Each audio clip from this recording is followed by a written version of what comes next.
food rolling up. It's about to be on there. Nah, I'm good on the gas. It's he smoke outside and then on the way cool. Oh, it's on right now. Sorry.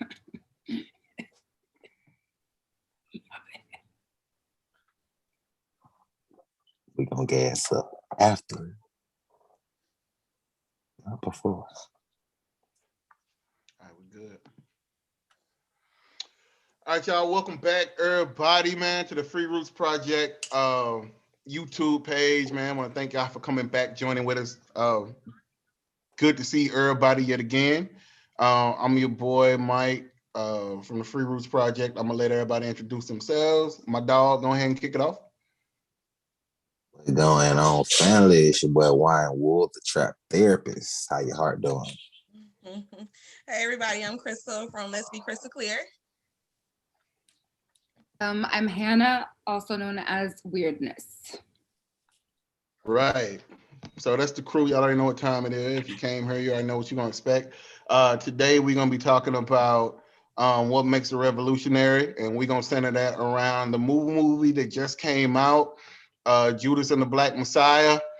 Got a chance to watch it this weekend. I want to say it dropped Friday. So I'm damn near everybody then got a chance to check it out. A little late on that Yeah, fool was off in the desert, elevating. Yeah, man. Yeah, I'm back. I'm gonna get back to the earthly plane in about 24 hours. I'm still on some other shit right now. Yeah. So it starred my boy Lakeith Stanfield and my other boy David. How do you pronounce his last name? Kulaya. So I'm not gonna say it. I'm not sure, gonna. okay. Yeah. Starring them. Overall, man, give me your impressions on it, Crystal. I had me on mute because my dog, they getting ready to fight right now. Oh, okay. I don't know if you can hear him in the background. No, That's why I had it on mute. But in case y'all just hear it pop off, they are It's right. all good. Yeah. And I'm doing a mama over here like step it, But anyways, Look. I mean, I thought it was a good movie. It had a lot of context to it, and I like the way they showed the different roles that different people played, different genders played. I like women, so like that. Like I like the fact that they had the women on the forefront with them. They showed their strength. And they didn't leave them in the background as if they weren't part of the movement too. So that was in essence like my favorite part. I love the end in a way as far as her role goes, where she covered him and was trying to protect him. I just like the symbolism of all of it. That's a true story. That wasn't even symbolism. That's literally what happened. Yeah. Well, I mean, I guess I'm saying like the symbolism of what it stood for, like her actually doing that and what that represented. You know what I'm saying? Yeah. Just her really looking out, protecting him and stuff. Yeah. Hannah? So for somebody, I didn't, like, I knew the story very surface level. So to understand the beginning of it and to see how systemically they've been getting tried and pinned against each other for so long, right? So to see how I guess like I have to save myself, right? Like my family is literally depending on me. So then it's like, if then I don't, then this, then that. And so like to see it play out the way that it did. And there were so many moments where the guy who played Will, I don't know how to say his name, but he like, it was almost like you could feel the guilt. Like there was one part, like one of the last rallies that he was chanting with them and the agent was like in the crowd. Right.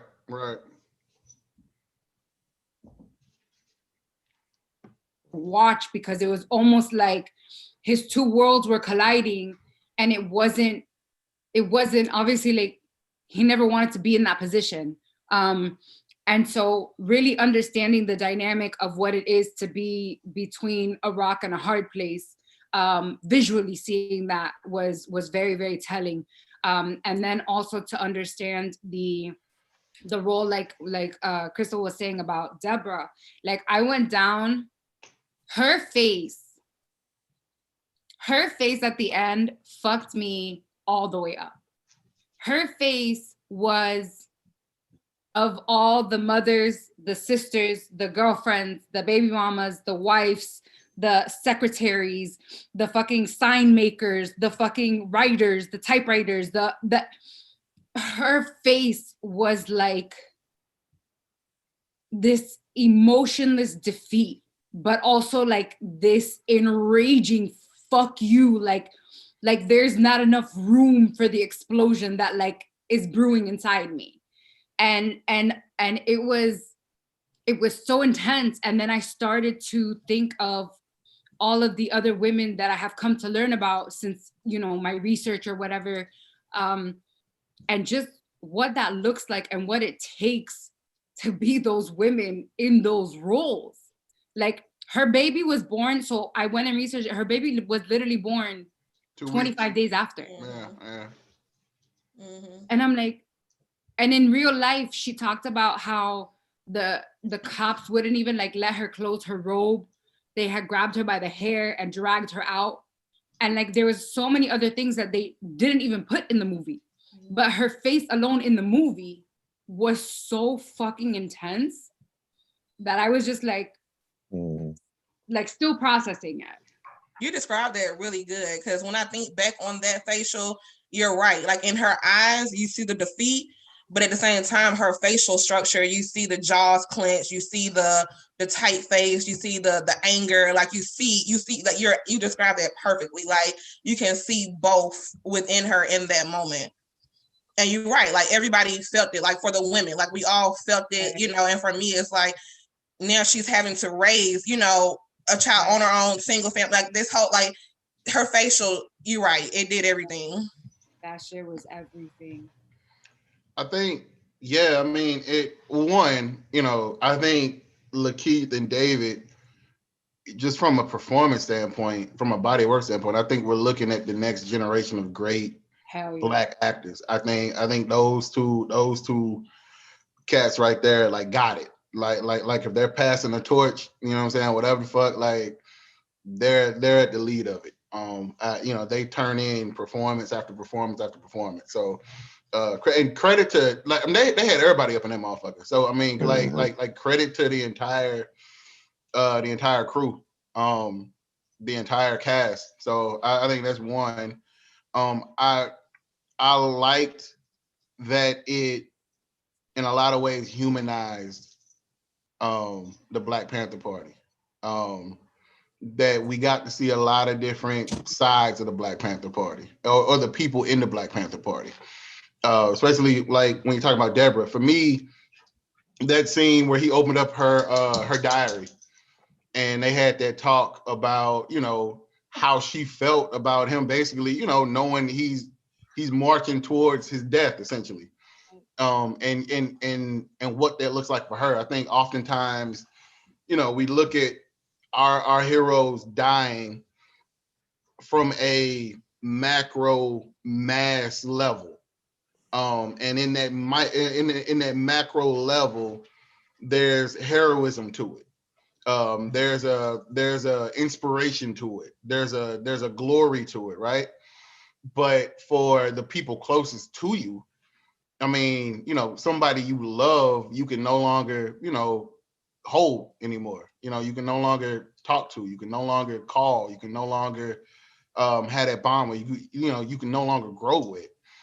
So I think that's important to understand when you talk about the Fred Hamptons and you throw in a Tupac, you throw in a Nipsey, you throw in, who you throw in a Malcolm, you throw in a Martin, you throw in all of these people. I think it was a nod to everybody who was close to him. You talking about the Corettas, the Bettys, the Lauren Londons, their children of, living with that I love you. And, I love you enough to have this baby. I love you enough to have joy about you and joy about this situation.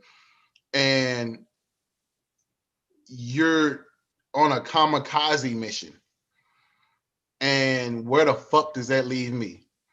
So like for y'all, and not taking like that face was everything I talked about. But for me, what really hit home was that conversation, and really putting that in perspective of how the personal sacrifices people make outside of the heroes that are killed in order to, be in love and to love them. You know what I'm saying? Oh, sorry. No. So I think it was, I think, for me, being able to see, and then when I can't think of his name in the movie, but when Aston's character was murdered in the hospital, seeing that hurt on his homeboy face. Right. You know what I'm saying? And death is a real thing. And I think as we have these narratives, it's made in, again, some kind of flag waving glory. And it's like, nah, nigga, these are really bonded people. Like these are real people, these are real bonds, these are real friendships, these are real relationships. And them leaving this earth is a real thing. And it's real grief and it's real trauma, and people really have to deal with it. You know what I'm saying? So, just being able to get that human side of it, for me was different, and it was appreciated. Yeah. There's also like the conversation that like he went and had with the kid's mom, what I mean? And it was like she knew, and honestly, that conversation also I think equally fucked me up as much as Deborah's face, because she was like, I don't want them talking about my baby like that, right? And she starts describing, like, I'm not gonna cry on live. It's okay. Have a lot of emotions, guys. But she starts talking to make sure that the narrative of her son, who was trying to vindicate what was wrongfully already taken, and then the janitor guy was in between the rock and the hard place, trying to protect himself.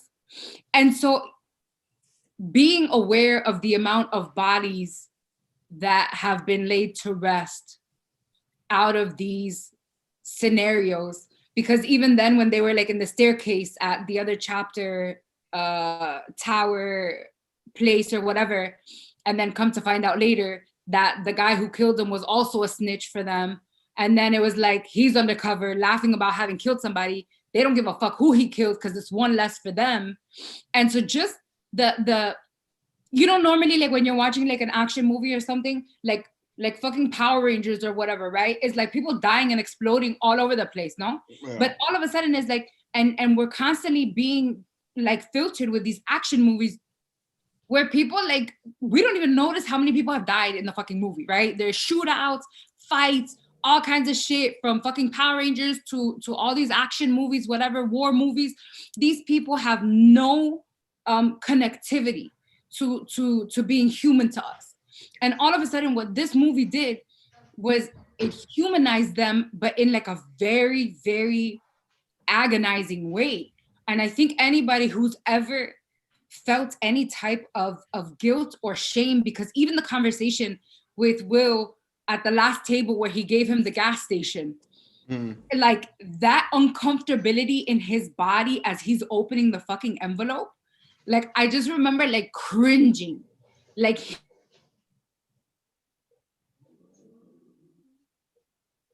committing suicide right after the fucking thing aired. Yeah. Like, and he was like, what would you tell your son? The editing was phenomenal, right? Yeah. So it's just really like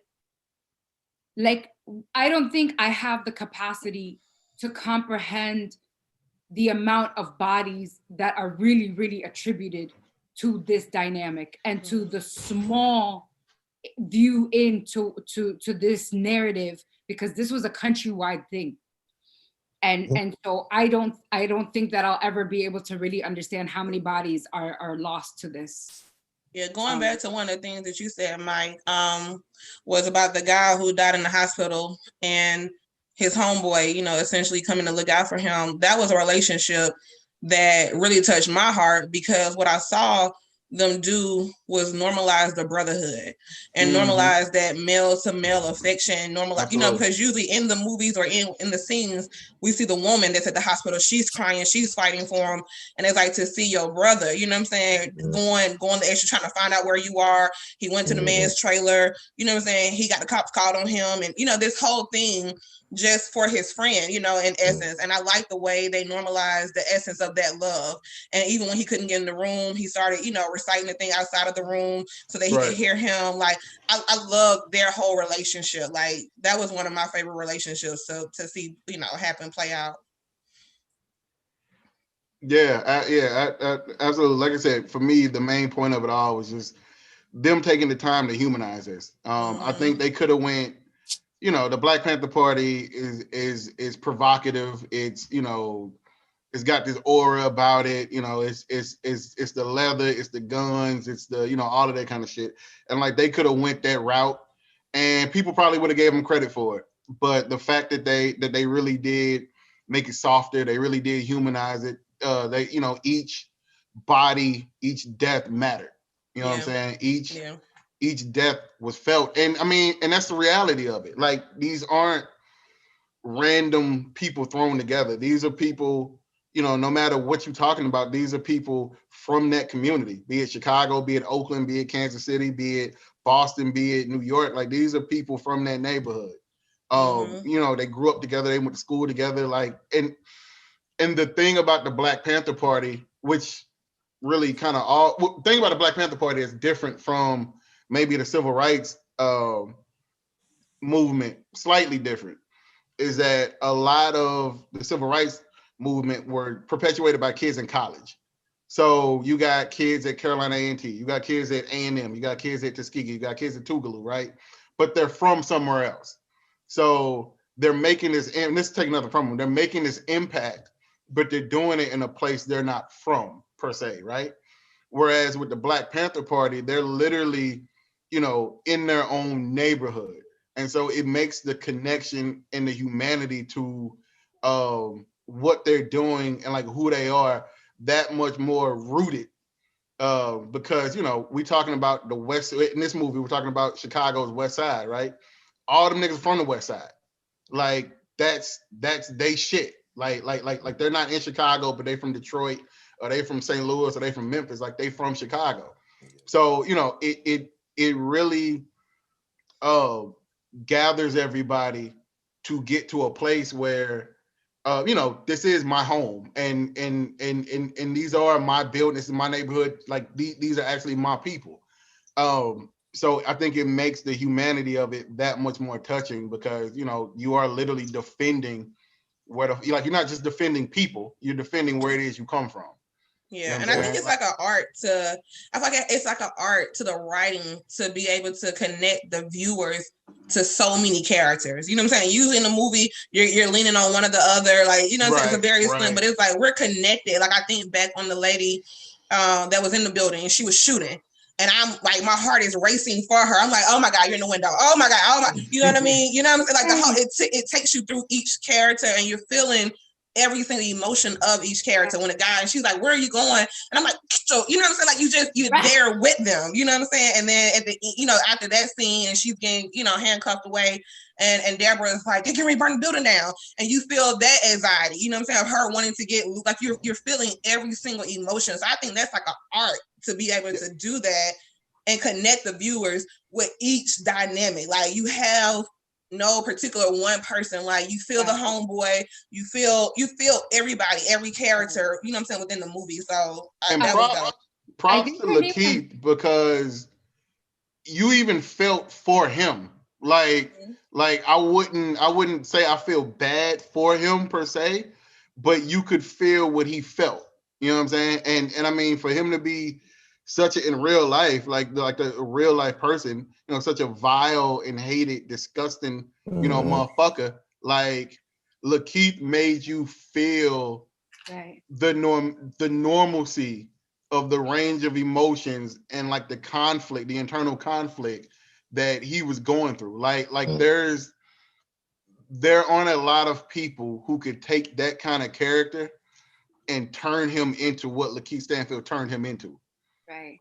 Even with him, I was even in a conflicted battle because part of me was like, see, it be your own people. But in the other part, you understand the self-preservation. You know what I mean? So you're right. Like you just, That's that first 48 shit, bro.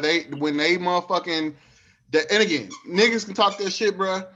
When you get in that room and niggas put them years over your head, a lot of niggas do what it is, you know, do what they got to do. That's why I don't fucking commit crimes, because bro, I'm like I don't do it because nigga, I'm not. You can't throw 17 years at me, and I'm be like nigga, I'm gonna fucking eat that. Nah, nigga, fuck that. Fuck that. I'm getting the fuck out of here. You gonna see Mike with the KFC. Right? Showing that them niggas out of fucking chicken. You gonna see Mike with the KFC, nigga. Fuck that. No, but even seeing his own character becoming more attached. No, like at the beginning, I remember there was one scene where they had first given him the car, right? And he's like all slick and cool. Man, what you mean? That's my people's and right? And after he drops them off, he's like high-fiving himself, like he got away with it, right? And then you like get to the end where he's like getting the key, and like it's like the reality of he'll never be able to live with himself. There is nothing that they could have given him that would be self towards yourself and amongst your community, right? And so like really understanding that was just, man, that shit was so intense. And even the women, no, like I think her name was Judy, the one that was in the shootout, but she, like her respectability, right, of like trying to like not overstep her place, but like also still trying to like look out, but still like, I know this is like hush hush, but like I'm trying to like, you know what I'm saying? Like the lives are more important than our politics, essentially, right? So like, I need you to get the fuck out of here immediately because I know. And so it's kind of like, you know, there's not a lot of women who look out for each other like that. You know what I'm saying? Like whether before, whether now, because women are normally pinned against each other, right? Like when you look at the Madame CJ Walker, right? Like you look at that type of competitiveness of whether it's sisters, whether it's best friends, whether it's whatever the fuck, no? It could be jobs, it could be men, it could be whatever. So all of a sudden, even seeing, it's easier for a man to have approached her, right, than another woman to have approached her. So crossing that line, even in that sense, was also so intimate. Because as women, it's always like, you know, like sometimes when I'm out, right, I'll see a girl and like her butt crack is showing or like something, no? And I'll go up to them and I'll be like, yo, your butt's showing, right? And like people that I'm with, they'll be like mortified. And I'm like, but wouldn't you be more mortified that your friends ain't say nothing and nobody told you nothing? Like in my mind, that's the right thing to do. So like understanding the space of where that comes from, like that shit was really intimate. And then to think that they're like being shot up and all this and that, and he runs to the roof and like you just, damn, that movie just fucked me all the way up. Oh, wait, before we, hold on. I just also want to say that it was at the very beginning when him and Deborah first, when she approaches him, right? Because she shot the shot first, right? Like he didn't go up to her. She was like, bitch, I'm gonna go shoot my shot. And she did after she waited for everybody to leave, brought in the poetry and like, right? And then she like pulls up later on the fucking typewriter and he like peeps game and is like, oh, it's you. And she was like, yeah, it's me, right? So she takes the coffee, whatever. But like in the scene where she's getting the coffee, Protester like, Bay. You could.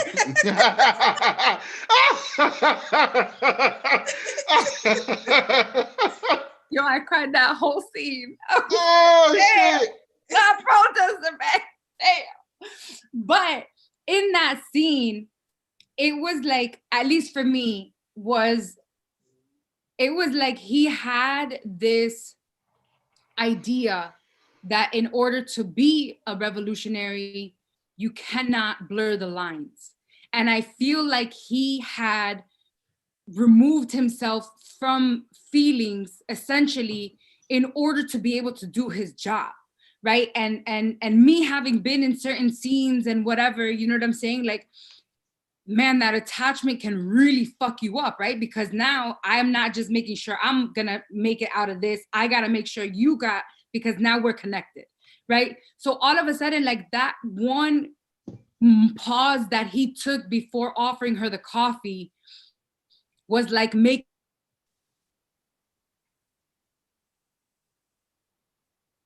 because he even said at the beginning, right, in the classroom, like, you don't talk to your sisters and your comrade in arms, right? So like he was dead ass about this shit. And to see the foreshadowing of how he felt about like the sisterhood and brotherhood not intermingling because our cause is the tunnel vision, right?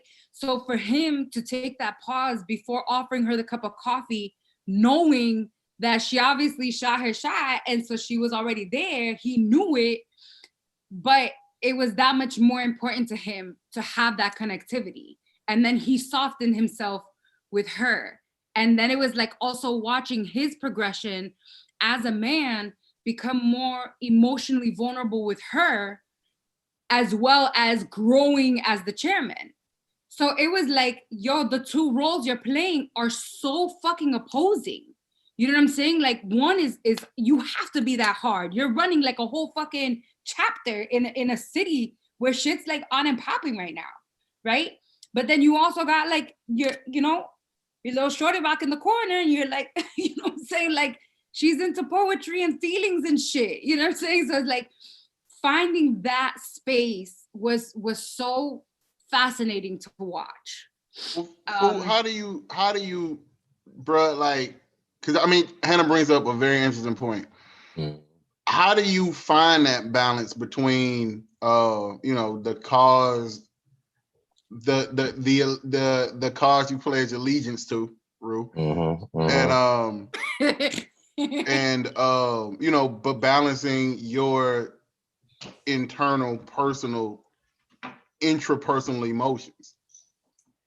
Honestly, I feel like balance is like, it's like an American idealized concept. Honestly, I don't fully believe in it in the way in which we've been taught to preach it and to strive for it. And I feel like a lot of the conversation we avoid having when we having this conversation is the fact that we try to make logic out of things that don't make logical sense, like war and oppression and racism. Like, the man was killed for uniting people. You see what I'm saying? Like, we're talking about, you know what I'm saying? So I think the idea of, even I think that's the thing, like the choice to love, right? Everything he was doing was an act of love. The life that he gave and the time and the effort and all of that was an act of love. So I think even that too, right? For someone who for me, I see a young man, especially, I don't want to overlook the fact that we talking about him at 21. We talking about 21. So all of this had to be really stirring up at 15, 16. You see what I'm saying? Yeah. So we talking about high level of emotional intelligence to be at a point to where you understand this type of sacrifices you're going to have to make, period. Right. Absolutely. Right? Absolutely. So I say to put out there, that's one thing, like, especially in today, I think we have to kind of get rid of this idea that everybody is supposed to live or operate in a certain type of way when it comes to, life, love, family, you know what I'm saying, relationship. Because at the end of the day, if he is highly aware of the choice that he made for the purpose that he knew was his purpose, I think it kind of reorients us to how we go about doing what we do. Because in America, it's either or. Either you choose to work or you choose to love. You know what I'm saying? And we spend most of our lives trying to find this balance. But the reality of it is, it's like you have to commit to love, and love is going to look different. So I think for me, what I get out of a lot of it is the fact that a lot of our leaders, I think we can talk about, and I think we're going to go into that, the idea of, them being martyrs. But I think we have to give them a little bit more credit at being 19, 20, 21-year-olds to understand, like, look, I know what the hell going on. Like, because I know my life is actually on the line. But the reality of it is there's a lot of men who I believe would have been in those exact on the front lines, but they chose, again, it was either or. Either you're going to, you see what I'm saying? It wasn't a, you know what I'm saying? If you speak up, you're gonna die. If you act out in even the micro, you're gonna die. So either I'm going to live a full life, and so in that, I think that's a lot of the guilt and the shame that again gets passed on and passed down to where we do a lot of time making sense of the work, to where we have to realize, I think when we get these depictions, that a lot of our heroes and the people that we look up to and study and, you know, look after, like they were highly aware of the fact that life was, that it wasn't going to be no balance. You know what I'm saying? So I think that's a part of it. Like, can we, for some of us, I think a lot of us, especially that are activists that do a lot of this work, is kind of get into a place to where we're present enough to actually experience the love and experience the things in front of us. Because I think a lot of our people that we study, we think that they were just gung-ho heavy on the work, but it's like, nah, I understand that the love that I have, I gotta appreciate it. But I think everybody's path is different. A lot of our people really did love. We just didn't know shit about it. They live live, right? At 21, we talking about 21. That's so cool. You know what I'm saying? So I think that's the thing about it, where it's like, if I think the him understanding that, okay, I'm probably not going to, I don't know, I just feel like our people understood that their lives weren't going to be that long. You know what I'm saying? I feel like there's a certain level of, you know, understanding in that for them about the work that they're doing. So I think, yeah, they made their choices. So I think they appreciated what they had, but I think it's also understanding too that our ancestors necessarily, like, they had to love and fight. You know what I'm saying? It wasn't no like, I gotta, you know what I'm saying? They look, babe, we gonna get it on at night. We gonna fuck, do what we gotta do, feel good, and in the morning I'm back to the shit. You know what I'm saying? Like, it's literally was a life and death thing. So I think even that, I think sometimes we shit on love because it's like they knew it was life and death. So I'm gonna appreciate this poem. I'm gonna appreciate this little moment, you know what I'm saying, that I got with you. And it makes, I don't know, and it's crazy because I think we spend so much time studying their lives that we forget that you're talking about like a year, 2-year periods. We're not talking about like decades worth of, you know what I'm saying? We talking about moments and chapters that just so happen to impact, you know, the world, right? So that's something too that I think with a lot of us, like we so focused on the longevity piece and finding this so-called balance that we kind of don't really take advantage of what's right in front of us in the work, because your love may be in the work that you hiding running from because you trying to go over here and go, you know what I'm saying, go feel good type shit. Yeah, to piggyback on that, I think you talked a lot about Western ideal, and one thing we do as Westerners, or you know, in this culture, is that we do take people's humanity and we use it as like these generic historical talking points. And you know, that's some shit that even goes back to Christianity. You know, when you talk about Jesus, how we talk about Jesus, how we talk about what he was here for and the days of his life, as if he wasn't, taking in how the story say told. the prophets, right? Like you know, we talking about 33 years here. You know what I'm saying? So you got 33 years of, you know, joy, pain, connection, you know what I'm saying? Relativity, you know, mistakes, trial, error, you know, parents, friends, you know what I'm saying? Like you have a full life in that. But what we do is we take out the shit that's relevant to us, or the shit that's relevant to our propaganda. And so, you know, if you go to Jesus, you go to Fred Hampton, you go to Martin Luther King, you go to Malcolm X, you go to, you know, all of these guys, all of these women, all of these people, Fannie Lou Hamer, like, I mean, Harriet Tubman, like, you know what I'm saying? That, like name them. We're talking about their checklist, the work they did, because all we talk about is work. You know what I'm saying? What they got done in terms of their relation to us, and not who they were as a people. Not that Harriet Tubman freed slaves, but who she freed was her family. So, you know, that's how all this shit started. She got away and went back and got her family. Now, attached to her family were other people she wasn't related to. But the start of that was, I'm going to go back into, you know, slaveholding territories to go get my family. So you got to talk about that connection before you can even really talk about what she actually did. So, you know, so we're like, but we don't have those conversations. And so I think, you know, as far as looking at leaders, we get further and further away from realistic expectations of what leaders are supposed to be like. And what they're allowed to feel and what they're allowed to have and what they're allowed to do. Right. Yeah. I wait, are you gonna go? No, you out. Go ahead. Okay.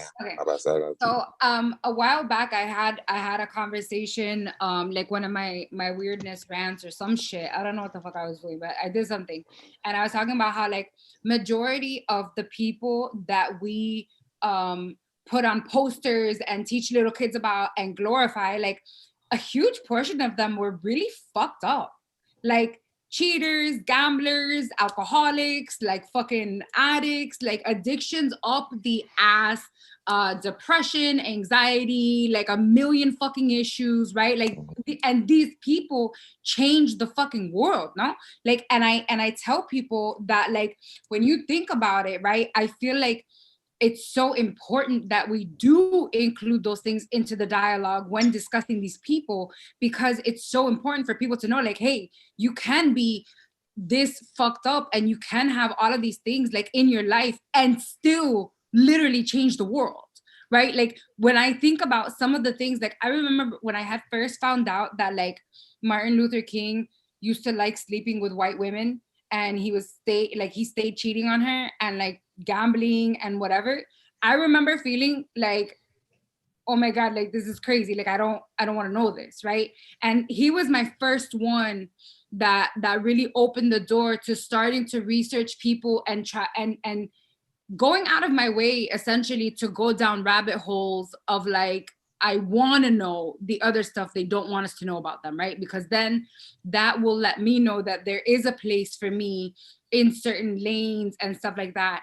But then there's also some of them that like, okay, like Mother Teresa was a huge asshole, right? Yeah. But it doesn't take away the amount of people that she fucking helped. Yeah. You know what I'm saying? But she was a huge dick. Like, so I don't know. I think, and even you saying that, right? So I think that's kind of something that it just touched on me. I think we live in this culture where, again, we want to fill in all the gaps, right? We want the gray area to be defined. So I think sometimes where we want to know these things, and that's cool, but it's like, okay, what are we doing with this information, right? Is it inspiring us to actually? Is it pushing us into action? Or I think, and we're speaking general, I ain't talking about us on this call, but I'm just the collective. I feel like we can say that it's inspiring us to change, but I feel like, and we've had this conversation before, we live in a world where we just had a reality star as the president of the free world. And if there's any other time where we can be actually about some shit, is now. And I don't see, when we talking about, because again, we old considering in the fight, right? I'm talking about to these young niggas, these 19-year-old, these 20-year-old, you know what I'm saying? These folk that these young niggas I be around when I be in Huntsville, up at the school and kicking shit because I look like a young nigga. I'm like, at the end of the day, these conversations and the things that they care about is not about community and collective, and love don't look like me stretching out. Love looks like me going inward and taking care of myself. Right. So I think the idea of us, I think context is important, because I feel like there has to be a way that we embolden and empower the younger generation to care about something that's bigger than themselves. Because right now, I don't feel like we're really doing a good job at it. Yeah, we're telling great stories, I believe, but I feel like we're specifically, and I'm just talking about young black man. I'm talking about young nigga, right? I feel like we're telling some dope stories. At the same time, I want to see at the end of the day, what are we doing with this information about these, you know what I'm saying, about our heroes, right? How are we getting inspired to actually, you know what I'm saying, make them move? Right, but here's my thing though, right? Like, because I was having this conversation with somebody, and this has been, the more I learn about like the history and stuff, it's been the loudest question for me, is that like, how do you get people to care about something when they've already been given so much, and the gap between understanding, like they can sit wherever the fuck they want on the bus, they can eat at whatever table they want at any restaurant, right? They can go like, okay, fine, the salesperson may follow you around, but it's not to the degree that it was. So these people that we're talking about and the narratives that we're trying to keep relevant, right, and trying to use to inspire the next generation to be accountable and to understand that it's not done, right? Yeah. So, but there's no, it's not tangible enough yet, right? It's like, yes, we'll have a Breonna Taylor, a George Floyd, you know what I'm saying? We'll have one, like, and it's not to diminish their individuality as a life in their own right, no? But when you look at the basic rights of being able to vote, they were already killing Black people in Vietnam as soldiers, while people in Mississippi were still trying to fucking vote. So like the magnitude, I think, is so generationally disconnected. A lot of those people that like a lot of those elders that had those stories, that lived those stories, are not in any way connected to the ones that are worried about popping the bottles at the club. Well, I mean, but you got to think about it, right? You think about, again, this American context. How do we live? We are, most of us, very disconnected from our elders as outside of going to grandma, auntie house. We're not having those actual conversations, right? So I think again, we're watching a movie where we're seeing like the bits and pieces of people's lives, but I don't think we're really seeing what it is. These motherfuckers were going into bars and shit, telling folk, we about to goddamn serve breakfast to these young kids. Like, niggas not doing that. You know what I'm saying? And not doing it in a way that, again, we talking about Fred Hampton was a cool young nigga. Like, my favorite phone to the ancestor. He moved like that, right? So we ain't talking about like some just, running them up. We're not talking about somebody who was bullied. We're not talking about somebody who was afraid. We're not talking about somebody who was we talking about that guy that came in and actually connected and touched people. So it's like a lot of, I don't know, I feel like what we're not doing a good job of, and I'm saying us because I like to take accountability for it. I feel like it's my fault, right? I say, and this is just, again, to us as this generation, I feel like we're the gap. Right. The idea of how we engage and the connection point, what we're connecting on, what we're talking about, how we're actually doing this 1-2, it has little to do with me actually being kind to you, me helping you, me being a good character to you, me not trying to fuck you over, me actually being a good person. We're talking about character shit. Has nothing to do with getting a bag, and got nothing. And I'm talking, and these talking about straight spiritual shit, right? The idea of there was a point in time where on a base level, a 20-year-old understood that I can walk into this space, say what I need to say, and establish an atmosphere of love to where I'm finna really connect with these white folk, connect with these Mexicans, connect with all these folks that don't look like me, and connect with niggas, right? To be able to get something, a point across, and get something done and organized. So the idea of organizing, I feel like we do a lot of this around it, but we've lost the essence of what it means to actually organize. How do you actually get people with opposing views? Because that's another thing we idealize, the fact that all of us was on the same accord back then. Most of our ancestors were scared as fuck, didn't know what to do, how to do it. So the idea that you had to be you had to be tactful enough in a certain way to be able to present opposing, very radical, you gonna die if you say this shit out loud type of views, right? To people in your actual neighborhood where you knowing that they'll pull up and do what they did. So that type of, that revolutionary spirit and that radical awareness, which to me, radical awareness essentially is humility, being able to see all of yourself and operate on all of yourself, to the highest and the lows, right? So he knew who he was, but he going everywhere. He going in the low places and the high places. I feel like a lot of what we talk about in these, like a lot of the influential spaces and the organizing spaces and the work that we do is removed from the places that we actually need to be to connect to the actual source. You know what I'm saying? Like, we do a lot, I feel like, and I'm just throwing this out there for, you know what I'm saying, for whoever is watching. I feel like a lot of it is just being very disconnected from the meat and the core of it. It's looking at like even our interactions and our engagements. Like we talk about Clubhouse, we talk about a lot of things. We can discuss the work, we can discuss the movement, But a lot of it is what happens and what gets fucked up most of the time. The fact that people can't be good people to people. Right. Fu, I want to ask you something. I was trying to jump in a while back when you first started, like while back.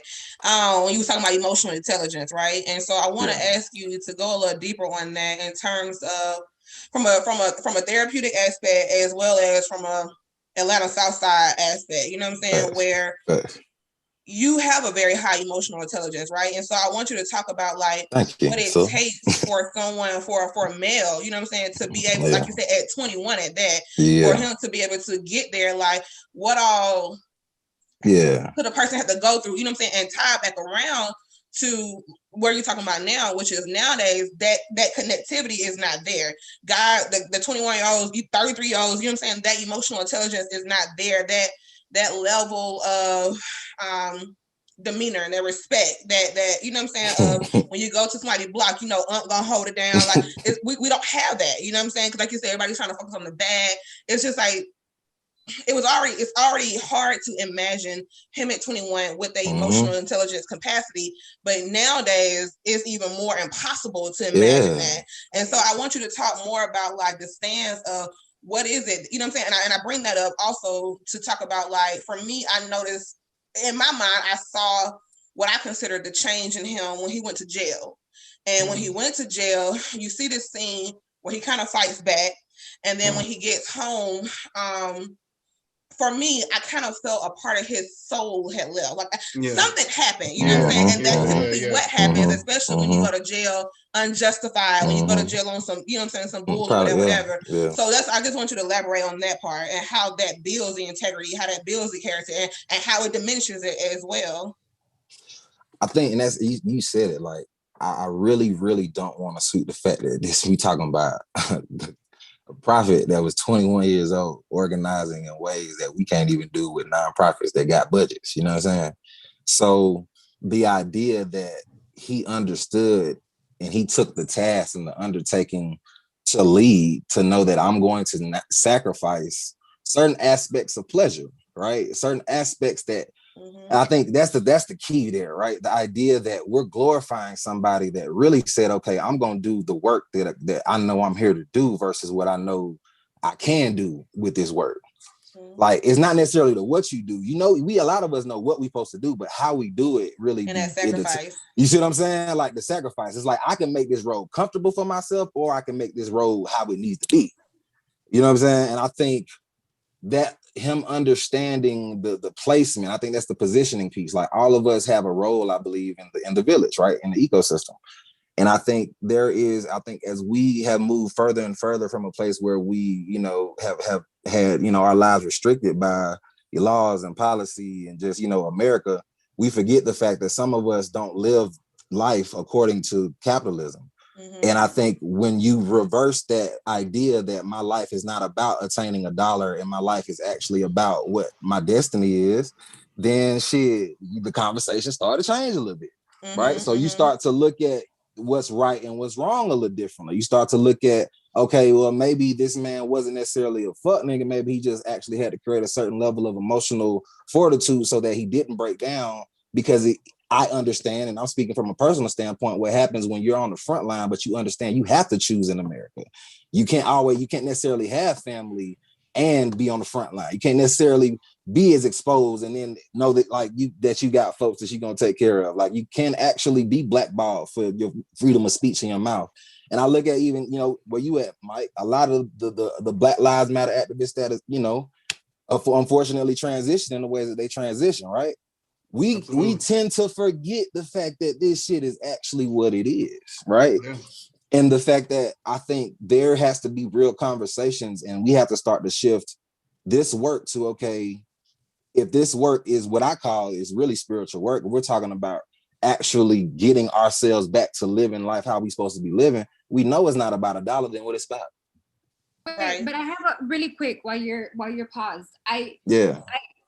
Do you feel, right, because this is part of the conversation for me, I think that yes, it is spiritual work, but I also think that for a lot of people at that time, it wasn't an option to do something or not do something. Somebody had to, no? So like the urgency of like I'm gonna die regardless, right? Well, hold on. Let me kind of frame this, right? So we have to and then Black folks, we have to understand that your granddaddy probably lying about what the fuck he did and didn't do. The majority of Black folks then were like Black folks now. So, you know, for the most part, we did, and there were, you know, substantial anomalies. We talked about the Montgomery bus boycott, like there were prevalent anomalies, but for the most part, the majority of Black folks kind of kept their head down, stayed out the way, because I got this job, I got these kids, I got this family, you know what I'm saying? If I lose my job here, ain't nowhere else for me to go. You know, if you ever seen The Help, you know what I'm saying, Minnie Jackson, you know what I'm saying, she ain't had nowhere else to go, right?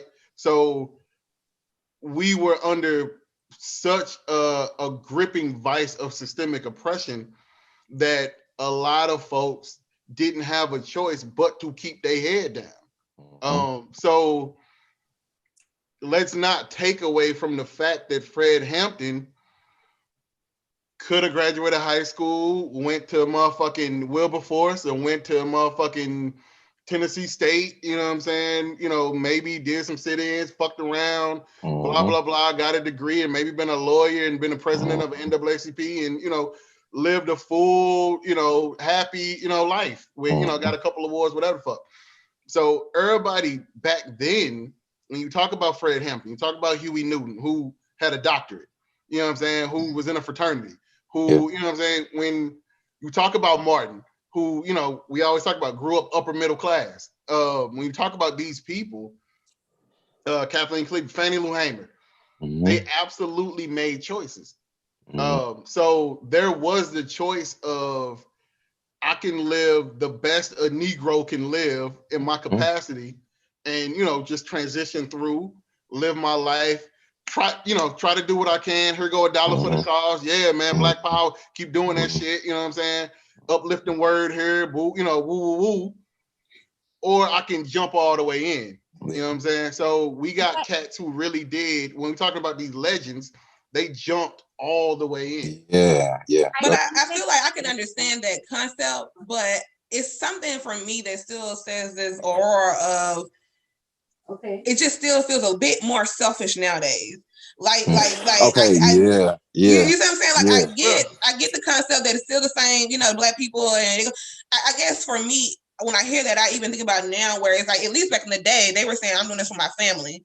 But now you got people who are so self-centered and so really selfish, but they're not even looking out for their family no more. It's all about self-preservation, bump everybody else. So it's like, I guess I'm still trying to understand, how did we get so far from the sacrifice, even the sacrifice for family, where now it just feels a lot like we are not sacrificing for anything. I'm gonna tell you, they figured out that we can be bought.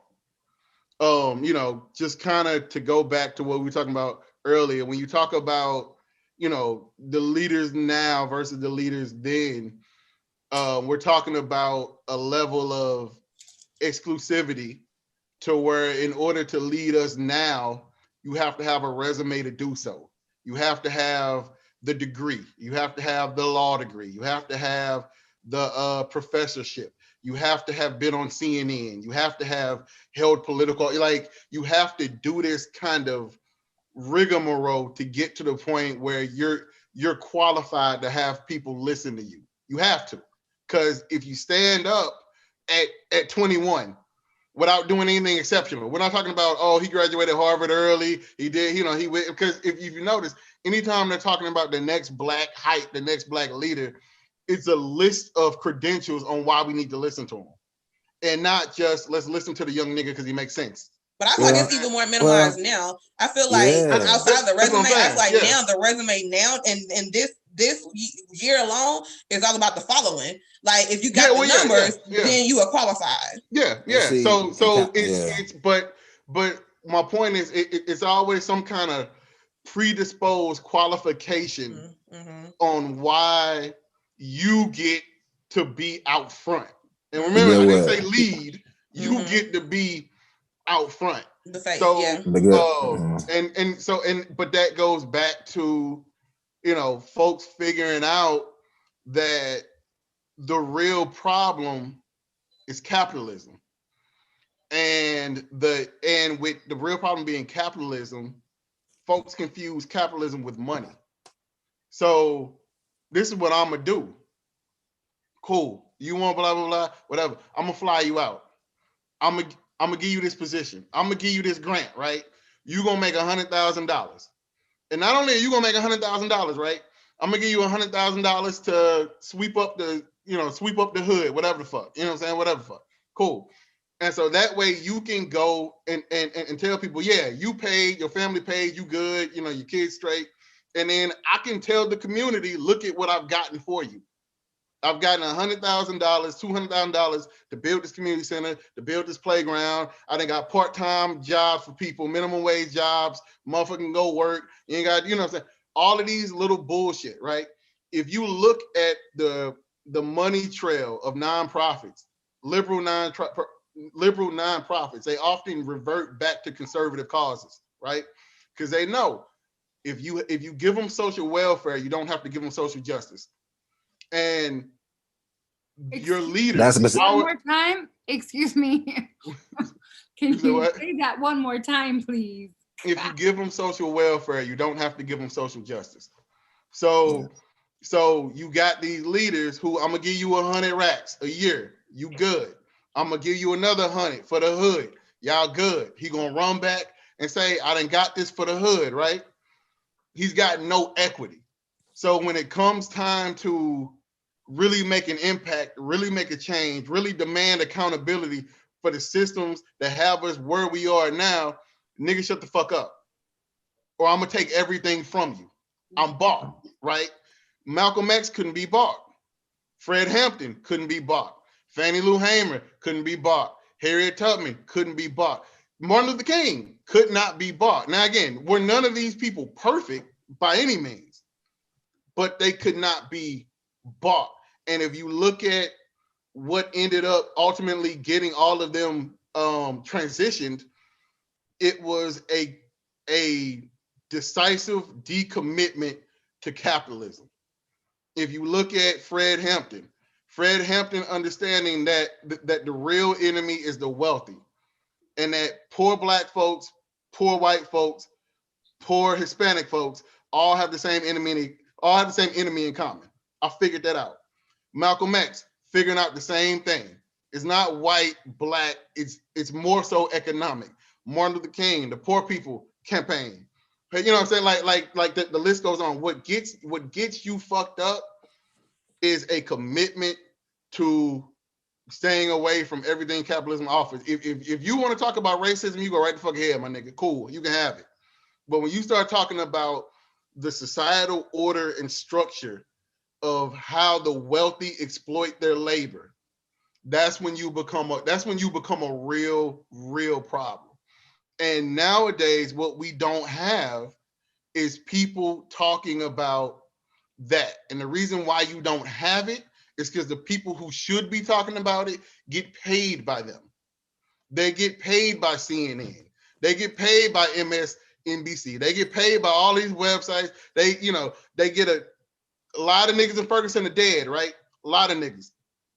A lot of niggas are in Atlanta. A lot of niggas are in DC. A lot of niggas have really cushy jobs right now with these nonprofits, these well-funded nonprofits. Niggas got school paid for. Niggas got master degrees paid for. Niggas got, you know what I'm saying? They the executive director of this, that, and whatever. You good, you straight.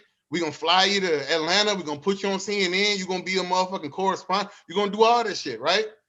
A lot of niggas living that right now. But this is the thing. And so when it's time for you to step up and say, nah, my nigga, you need to talk about the systemic economic oppression of poor Black people and poor people in Nah, I can't do that. I can't do that.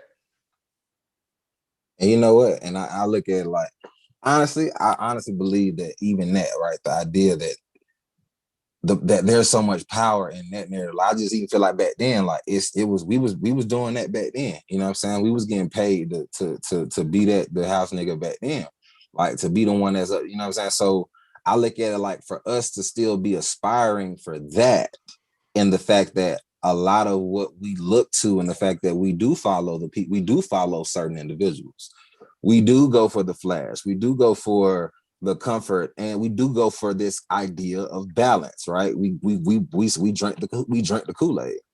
So it kind of goes back into us kind of being real with ourselves as to what our purpose is in the work that we're doing. Is it to be comfortable, or is it to have results?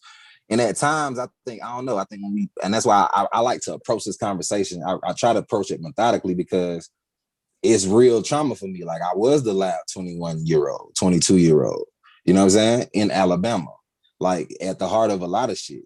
And so talking about this and the idea that there's a certain character aspect, going back to what you were talking about, Crystal, with this emotional intelligence piece. If I know my power is in how I'm able to connect with people and how I'm able to actually lead and guide people, I realize that I know I need to lean into that versus leaning into me trying to get some money, right? If I know my power is in my ability to actually like be peaceful, be calm, and actually to keep my head and actually do certain things, then I might lean into developing and building that and building who I am around that. What we see, and I think what we have just gotten accustomed to, is a lot of the verbiage. We're extremely intelligent. We're extremely smart. We're extremely educated, extremely well read. But what we do, and I feel like it almost disrespects the ancestors, that we spend so much time studying and kind of digging into what it looks like to be this thing, and we don't just accept like some niggas is gonna do what they do. Some niggas is it's their job, it's their purpose to actually be the nigga that's standing over there.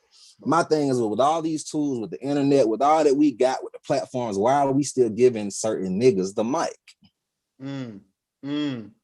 Why do we still keep giving these same niggas the mic that we understand? And so that goes back to like, so again, I'm not finna just I can't just talk about, you know, like what I see without being like, okay, this is actually what I've experienced and actually what it is, right?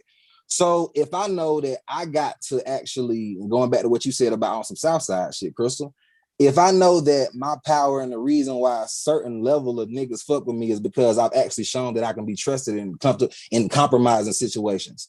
I done show that I can be trusted around money. I done show that I can be trusted around your family or your wife. I done shown that I have high character, good character. If I've shown that I'm actually somebody that you can then partner with, work with, do things with, operate with, live with, right?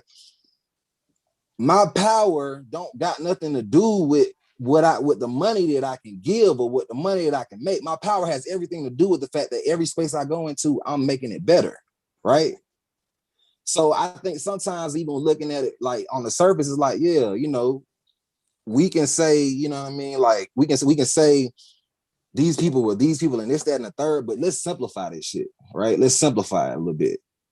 The reason why they're so impactful is because they literally said, I'm going to care. I'm be present enough in this moment to care about you, care about you, care about you, care about you, care about you, care about you, sit and talk to you, fuck with you. You know what I'm saying? Give a damn about you. Be respectful to you, not disrespect you, not get upset with you, not do all that rah-rah rich shit, boom, by ego shit with you, not feel like I know every motherfucking thing just because I'm running shit at 21 with you. You know what I'm saying? I'm able to be humble, right? I'm able to have that actual humility. So it amazes me now, again, when we look at the people with the platforms, right? The individuals and what we're actually organizing around. The imbalance for me is, especially in the masculine, because again, majority of the work, especially back then and even now, was done by women. Now we're just a lot more visible. Where does the balance come from to where we find our power again?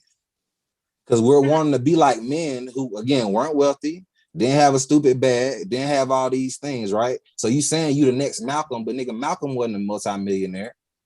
Like Malcolm wasn't, you know what I'm saying? And not saying there's something wrong with being a multimillionaire, but don't frame these labels and these names and all this shit. And like, don't disrespect the ancestors by saying you're this, that, and the third, because you have an impact and at this level, at this surface level, to get people talking about shit, when in reality, we have not moved spiritually or collectively enough to even have there is not one common Black agenda, one collective thing we can agree on as Black folks. Right. And say this is what we agree on collectively. Not one, my nigga. Not one. One thing. Very good point. Two things. The first one is that I do think that we're at a time where I do feel like kind of like in evolution, no, like we've transitioned, we've evolved, and our brains have evolved to the point where the need for attention, regardless of your childhood, is very different.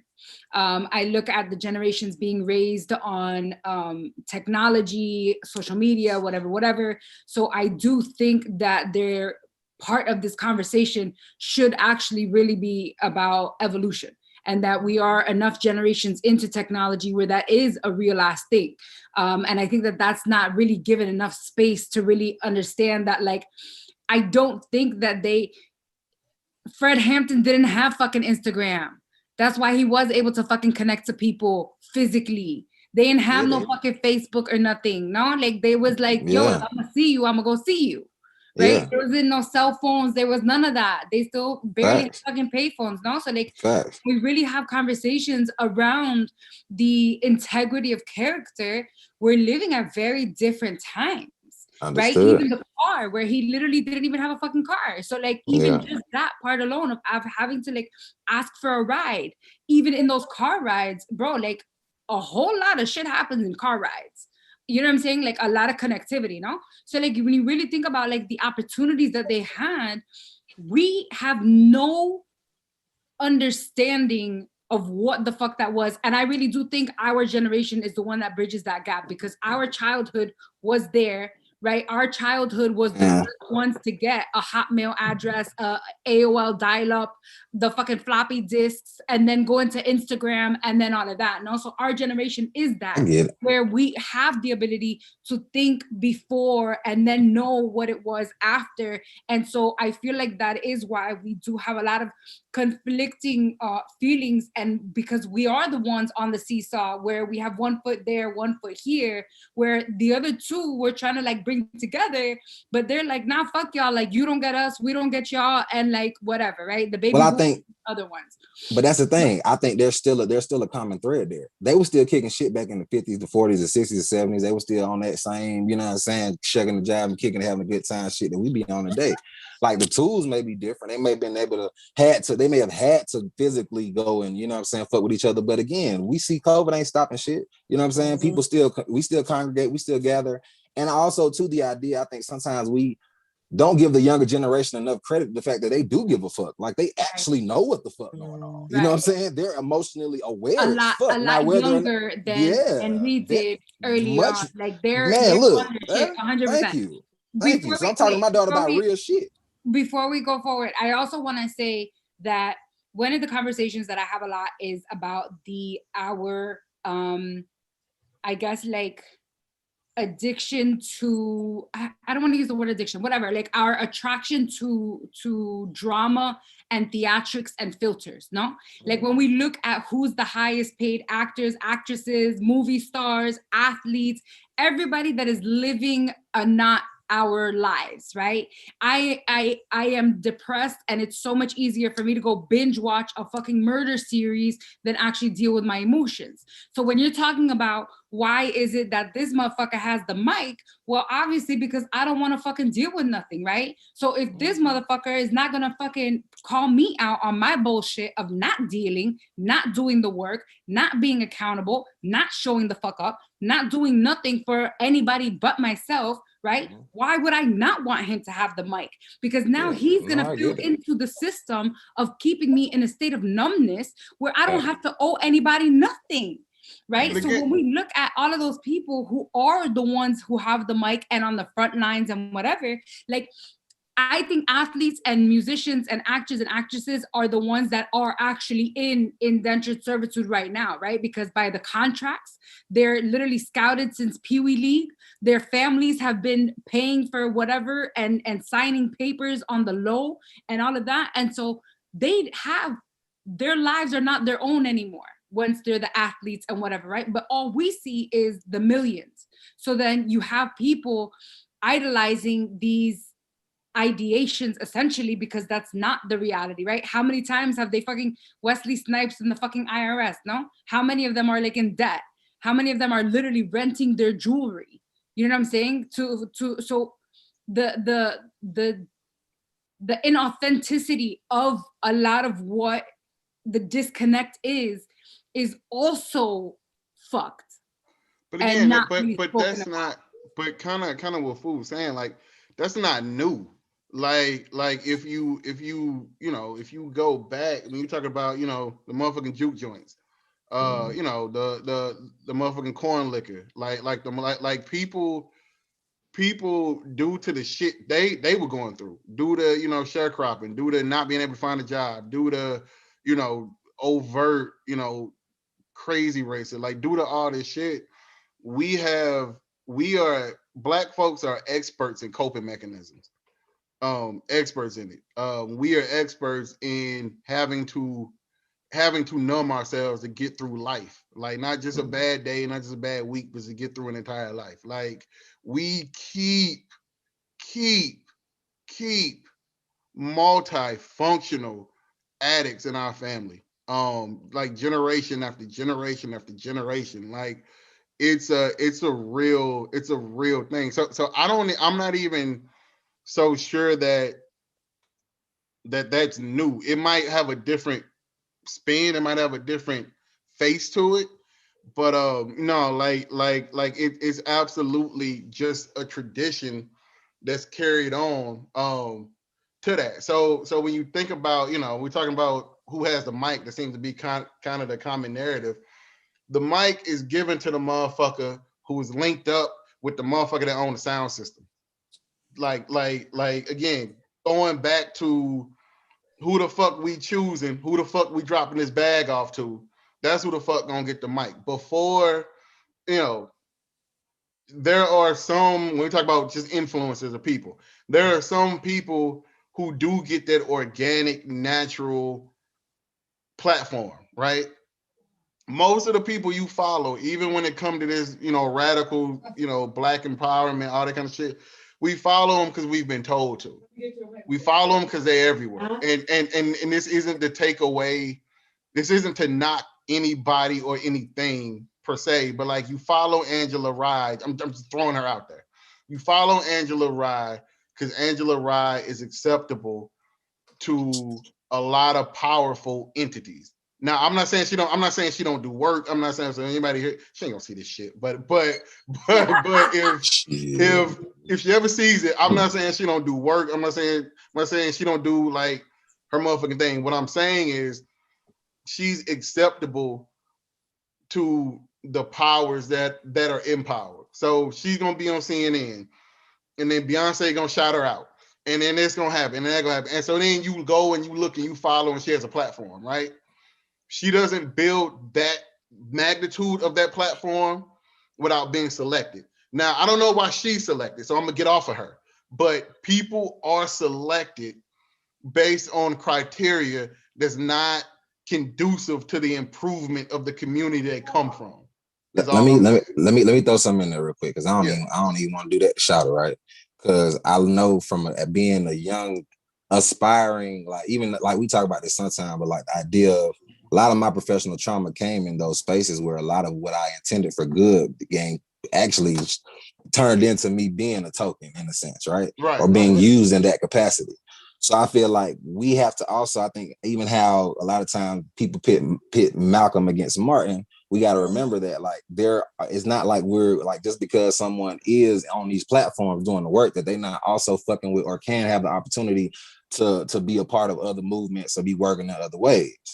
Like, I think that's something too, that we at different levels and layers of influence and what we do, we kind of forget the fact that all of us are connected to this shit. right? So I think that this idea of celebrity and influence, I think when we talk about what is the new, leaders look like, what does the new whatever look like, I feel like it comes in a space where we remove this spirit essentially of celebrity or influence, to where we feel, because again, we've been told that you got to have a certain aesthetic, we've been told that you got to look a certain way, we've been told that you got to be presentable to the masses in this way, because that's what we've essentially allowed. So to understand that now, if we essentially look and say, okay, well, I know Shawty got her job to do. I can't be doing. I don't do what Shawty do. I don't do Angela Rye do. I don't do what Mark Lamont Hill do. I'm not them, right? But I do me really, really, really, really well. But if I focus on what I do really, really, really, really well, I take the power away from these individuals that I'm just watching and trying to emulate to get a platform, versus doing what I do really, really, really, really well. And that goes where I think the shift comes into, where you get with a lot of people, like even when folks be in the DMs asking you questions and shit, and you kind of deflect and defer, but it's like, nah, the idea of you people trying to look at a person or a platform or individual as the way to go, versus understanding that, like, I can't do what you can do, just like you can't do what I do. But I hear you, but let me ask you this. Let me ask you this. Because go ahead. We don't disagree, but let me ask you this. Doing what, and this is just, and I'm gonna throw this out there where I'll be like, fuck the mic. But I'm gonna ask you this. Yeah. Doing what you do really, really well, do you get the mic? Yeah. You keep doing it. Because we're talking about the mic, right? Yeah. That's what we're talking about. So that's I think that's where we shifted, right? We're still concerned about the mic and not talking. I don't know who's listening to me. I've been doing this shit for a long time, but I've come to find out by me not shutting the fuck up that I've had a lot of individuals that I didn't know that was listening. Absolutely. Right? So the ripple and the effects of me just focusing on my work and what I've done absolutely has impacted the movement, and absolutely impacted spaces that my black ass physically ain't made it to yet. I know that. But what we see and what we do, again, that's why I like being like, even the idea of aesthetics and numbers. And I had motherfucker tell me, you ain't got enough numbers for this, like, motherfucker, but I'm more influential than the motherfucker with, you know what I'm saying? I know this. All day. You can't translate that in a motherfucking pitch deck if the shit ain't what it is. So again, it goes back to the enthusiasm. You see a lot of individuals with the sauce lose their enthusiasm because we still trying to find and work a branding strategy and an aesthetic, nigga. Like, be yourself. You literally trying to figure out how to like sell some shit versus be your authentic self and be the person that literally gets elevated to that level of an ancestor, to where motherfuckers is like, oh, I want to be like that guy. I want to be like that guy because that guy was actually a great individual. He cared about his brothers and his sisters. He didn't disrespect us in a certain type of way. He moved this way. That's what we're actually talking about. But then again, let me ask you this. Yeah. And again, I agree with you. We just going through the train of thought, right? Like you ain't said shit. You ain't said shit. I ain't said multiple times over. I don't give a fuck about the aesthetics. I don't give a fuck about I don't give a fuck about none of that. Right. But it matters. Right, exactly. You know, so I talk like I'm talking to myself. You know what I'm saying? So I mean, whatever the fuck.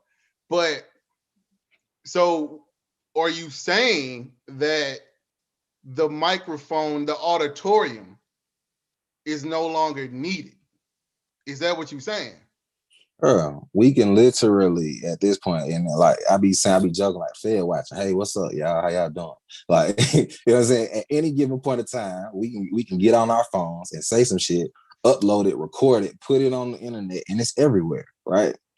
The idea that we all have the capacity to do so, but as I go and we go to all the IG lives and all the things, we're all on different frequencies, my dog. Like, everybody's on different frequencies. And I'm not saying that we can't be talking about different things, but again, we're talking about not the what, but the how. Like, how are we discussing money? How are we discussing community? How are we talking about building? How are we doing that? But if it looks like this version of these white folks shit, bro, we doing it the wrong way. Yeah. And I think that's simple and plain. But that's the thing, the patience though, because what we end up doing on the super woke shit is being like, well, fuck everything. And you in America, bro. You a part of this shit whether you like it or not. Right. But what we can do, which I feel like a lot of us don't lend our intelligence to, is find ways to emotionally integrate certain shit into how we move and how we do things. So it's like, yeah, you'll bring me into the door because I can posture a certain way. But when I get in there, I'm going to fuck you up because I'm actually a good person. Right. Right. Now, Crystal, I want to ask you, because Crystal is, let's be crystal clear. And outside of that, she has like the least amount of digital footprint of anybody in the motherfucking world. You won't find Crystal on shit. Crystal don't post nothing. You don't know nothing about Crystal motherfucking life. All you see is that goddamn cartoon, that motherfucking tweet, and that motherfucking post. And that's all the fuck you gonna see, right? So that being said, do you feel like the work you can do can be done of being a public aid, being a public help, to your people, but remaining overtly private? Oh, I won't say secretive because it's no secret. Like if you know my dog, you know my dog. You know what I'm saying? But if you don't know my dog, you don't know my dog. You know what I'm saying? So it ain't no secret. You just don't know. You just don't know her. So like how does that work? Because for me, I'm kind of the opposite. Like, my shit is like a diary. So y'all niggas gonna hear about what I'm reading. Y'all niggas gonna hear about this fucking dog. Y'all gonna hear about, what I'm saying, whatever the fuck going on. Y'all gonna hear about it. But that's just how I move. As Fu said, that's my frequency. Yours is like damn near the 180. So which I love it, but how does that look for you? Why is that important for you? Yeah, so when you originally asked Fu the question, I shook my head in disagreement when you asked him, can you be really, really, really good at what you do? You know what I'm saying? And I disagree, right? So, and I feel like in today's time, I keep emphasizing that. I have a lot of conversations with people who are the underdogs. You know what I'm saying? That's what I consider myself. Like, we're the underdogs, right? We're not the people that are going to be flashy and, posting the pictures. I always tell people, like, I can flex if you want me to. You know what I'm saying? I can do it real quick, but I ain't trying to hurt people's feelings. You know what I'm saying?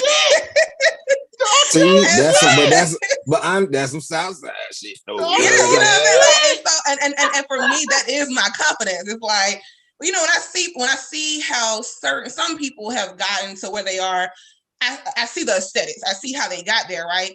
And for me, one thing that I have stood true to is it's not worth me selling myself. You know what I'm saying? Right. Like, if I'm gonna get there, I'm gonna get there very authentically because I want the people who rock with me to really rock with me. And for me, that's what I have. So a lot of people focus on the numbers. I focus on the support. And my following, quote unquote, number is low, but that support is high. You know what I'm saying? Like the DMs I get from people, the love I get from other women, you know what I'm saying? Like, people speak life into me daily in my DMs, you know what I'm saying? Just like on some real. And for me, that is a power. You know what I'm saying? So it's like, whenever somebody say, man, thank you for posting, or thank you, you know what I'm saying? Like, I feel affirmed that, like, okay, you know what I'm saying? Yeah. I'm doing what I'm supposed to be doing without having that magnitude or whatever. And so in terms of like remaining private, I think it's like I think it's like a different journey for females, honestly.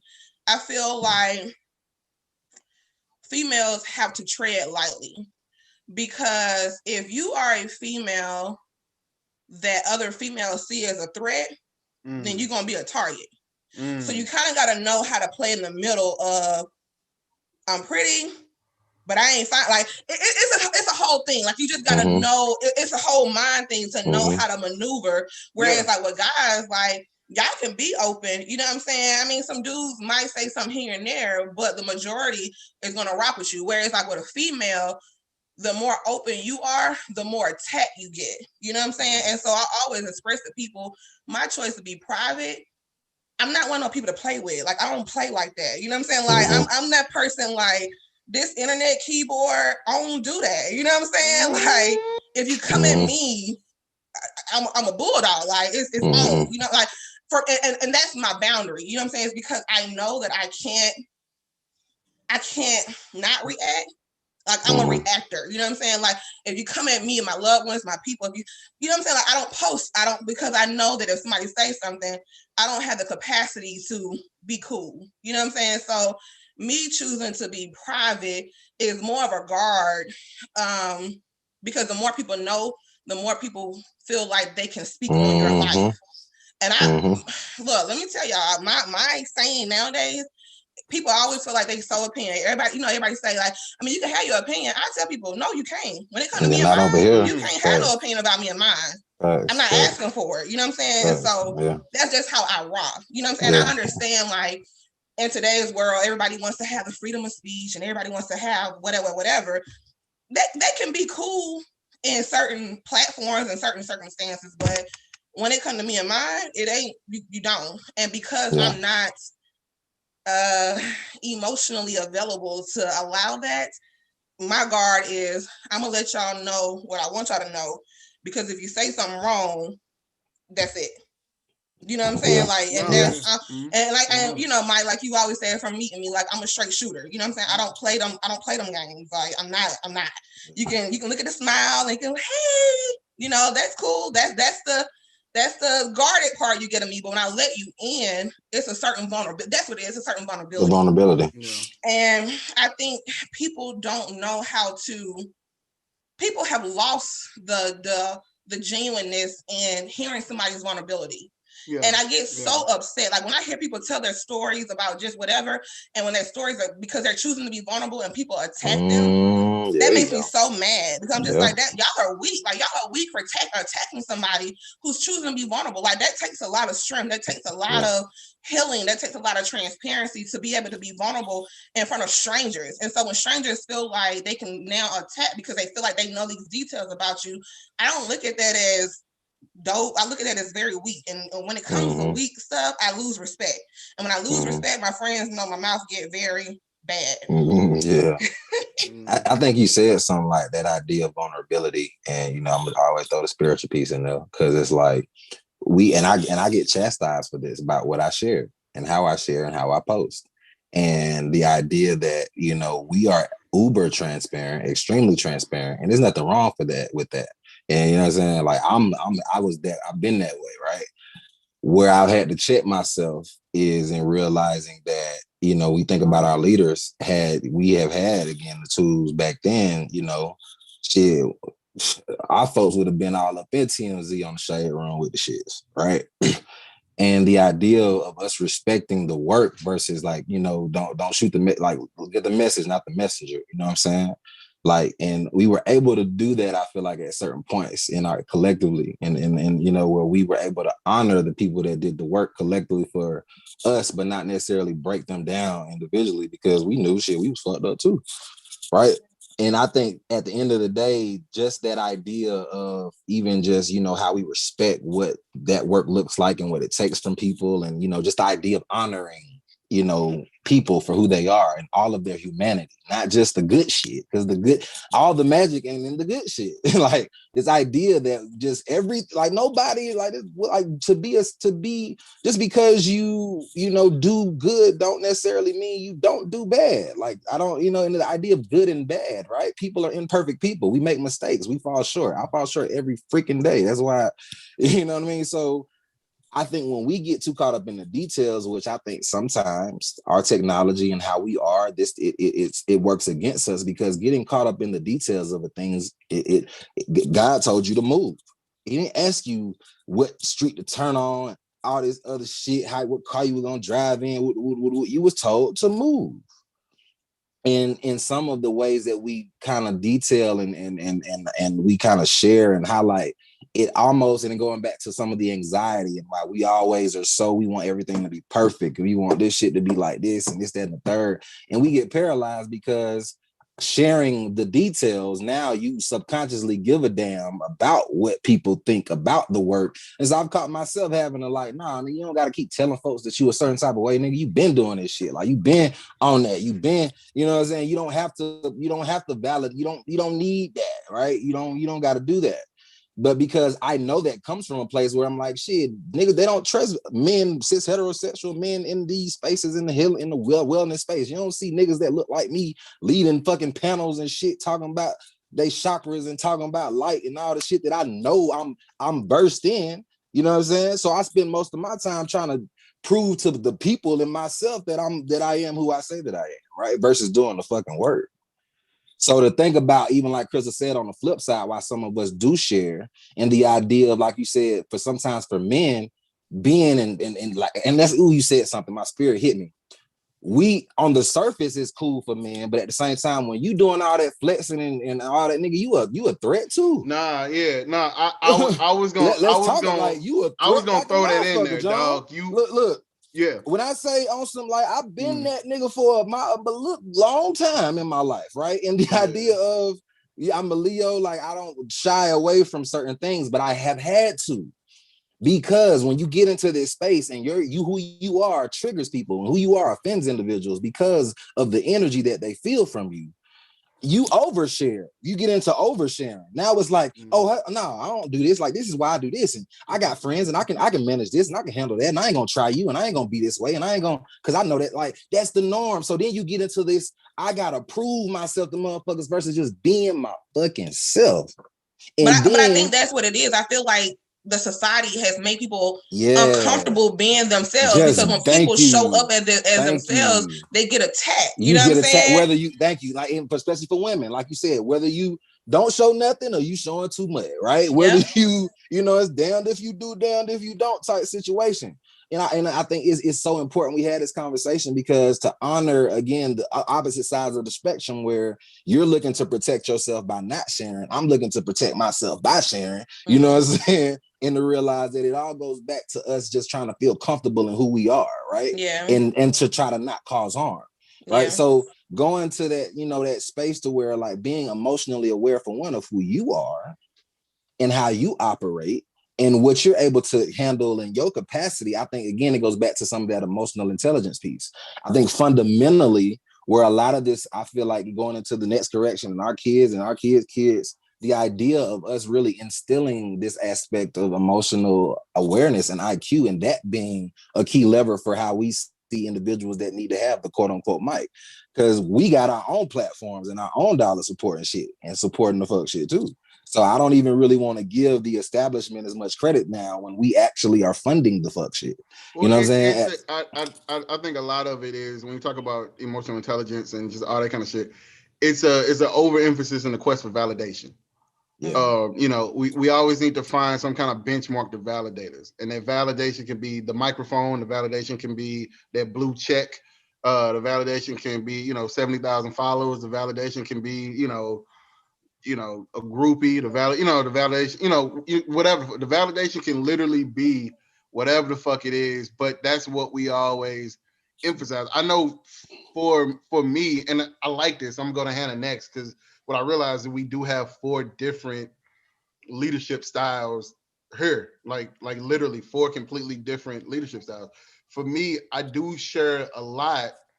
I don't listen to anybody. Like, I've talked to Hannah about this. I don't look on other people's pages. I don't surf. I don't, you know, people.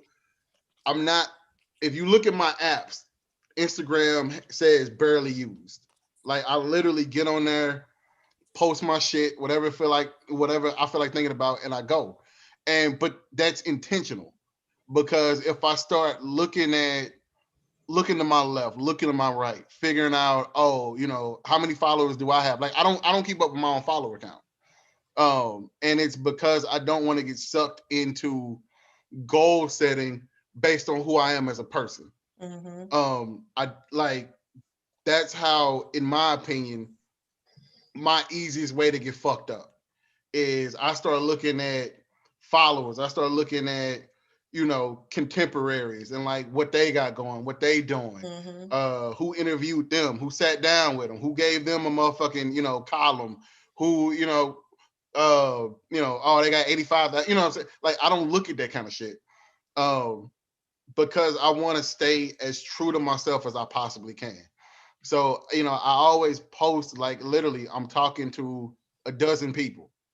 And that's the way I'm often keep. And the reason why is because I want it to be relatable, for the simple fact, not to validate or not to make a friend, but so niggas can know, nigga, if I'm doing this shit, if I'm learning this shit, like nigga, you can too. Like I got a family, I got this, I got that, I got a job, I got blah blah blah blah blah.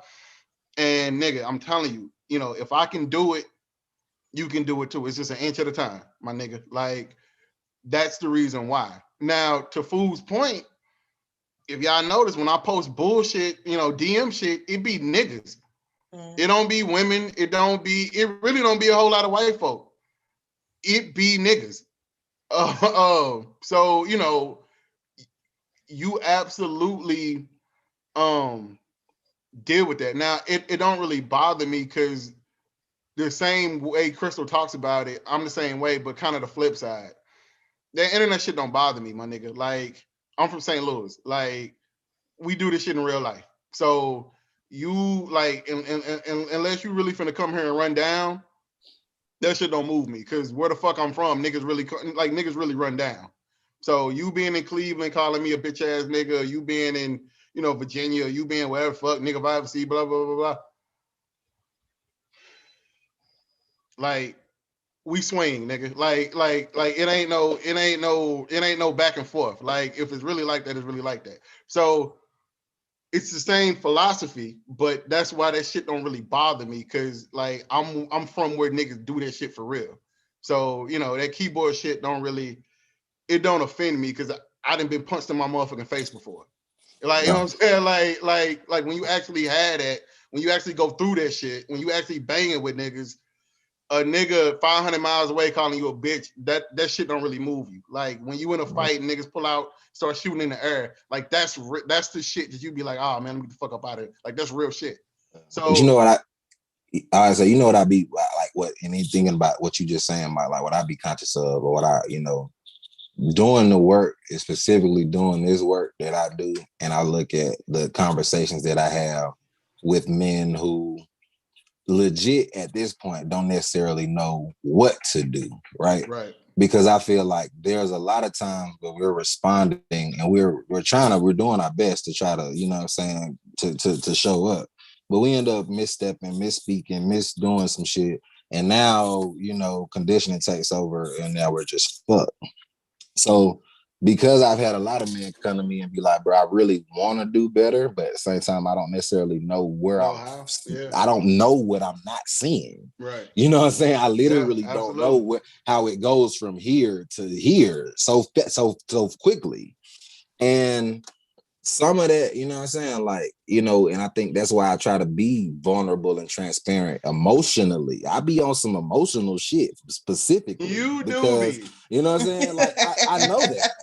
I absolutely know that because the reality of it is I don't have to say you not gonna whip my ass because that's just what you know that, right? I don't have like, you know what I'm saying? It's just certain things that like, you know what I mean? Because I look at like, these are the actual conversations we having in real life. You know what I'm saying? Like I'm having partners that shoot in my DMs and I'm having folks hitting me like, hey man, I got like this, my homegirl, this random dude she was cool with, but sent me a screenshot of some dude sending this other guy my podcast, the podcast, the Trap Therapist podcast. Like, hey, bro, I know you've been going through and he listened to this shit. You know what I'm saying? It's random and weird, but the dude was like, bro, I need to hear that. Right. So the idea of me, like, you really get it, because I think it's just like that. Men, especially over years, emotions have served us no purpose. Emotions, being emotionally intelligent and having all of, like, those details have really served us no purpose unless you're in specific positions or specific, you know what I'm saying, career paths. So us really caring enough to articulate, to understand, to, to sit with, to have capacity for. This ain't regular. It's not a regular skill set in the toolkit for, the most powerful of men, right? We're talking about men who have real influence, who still are babies when it comes to their emotional intelligence and awareness. All right. So we're talking about that type of energy being, you know what I'm saying, transmuted throughout the culture, the diaspora.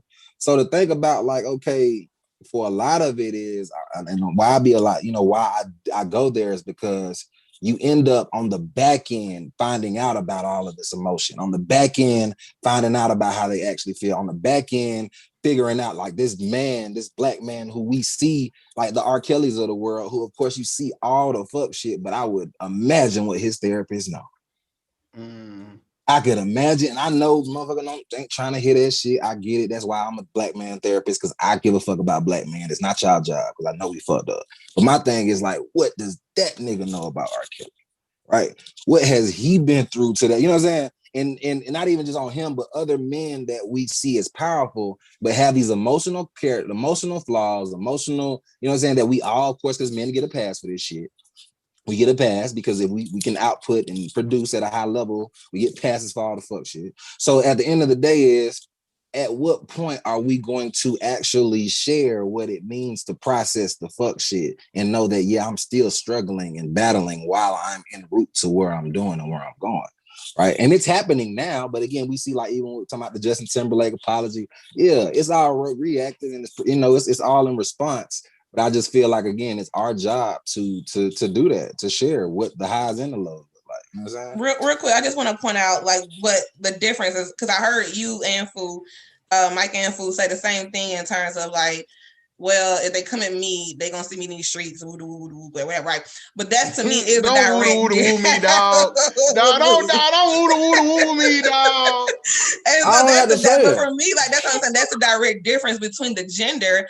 Is women have to take those threats seriously, because dudes will get very bossy. You know what I'm saying? When it comes to women, absolutely. they will find. You know what I'm saying? So it's like absolutely. we have to consciously choose to move different, move smarter. And another thing I wanted to mention also, like Mike, how you talking about the different leadership styles, whatever. Even, and I know Hannah, you haven't gone yet, but even just, and you haven't gone, but I kind of still know part of your story is, I feel like within our leadership styles, it speaks about our different healing journeys, you know what I'm saying, as to why our leadership styles are the way they are. And I know Fu, you talk about like, that is why you're so open, because it's part of your healing. And for me, one of the things I tell my clients is, when you work, for me, myself, like when you work so hard on healing, you're very particular about who you let in your space. You know what I'm saying? Big facts. And that's what I was trying to explain. For me, that wrong trigger can set me back. Can actually thank you. You know what I'm saying? That's your awareness. And see, that's your awareness, right? Of who you are and what you need to operate, and you not going off of what the world probably should tell you should be doing right now. Right. And like Mike was saying, like, if you know me, you know me. But if you don't, you don't. And so for me, it's like people who, message me in my DMs, the women who sign up for the women groups, my clients, they know me. You know what I'm saying? Like they know my mind. You know what I'm saying? Because it's like, well, when you actually sit down and talk with me, when you actually are in the space with me, you understand I'm very open. I'm very personable. You know what I'm saying? But for me, my guard is my account is public. And because it's public, that gives nowadays the people the mentality to think that they can say whatever with no accountability. So my thing is like, if any nigga feel you, I feel you. You know what I'm saying? So it's like, if you gonna say something, if you have access to me to say something, then I'm seeing you. You know what I'm saying? But you're not gonna slide in and say something and then dip back out, and then your page private block. I don't play them games. I don't play them. So I just wanted to point that out. And now here comes Hannah. Protest Bay. So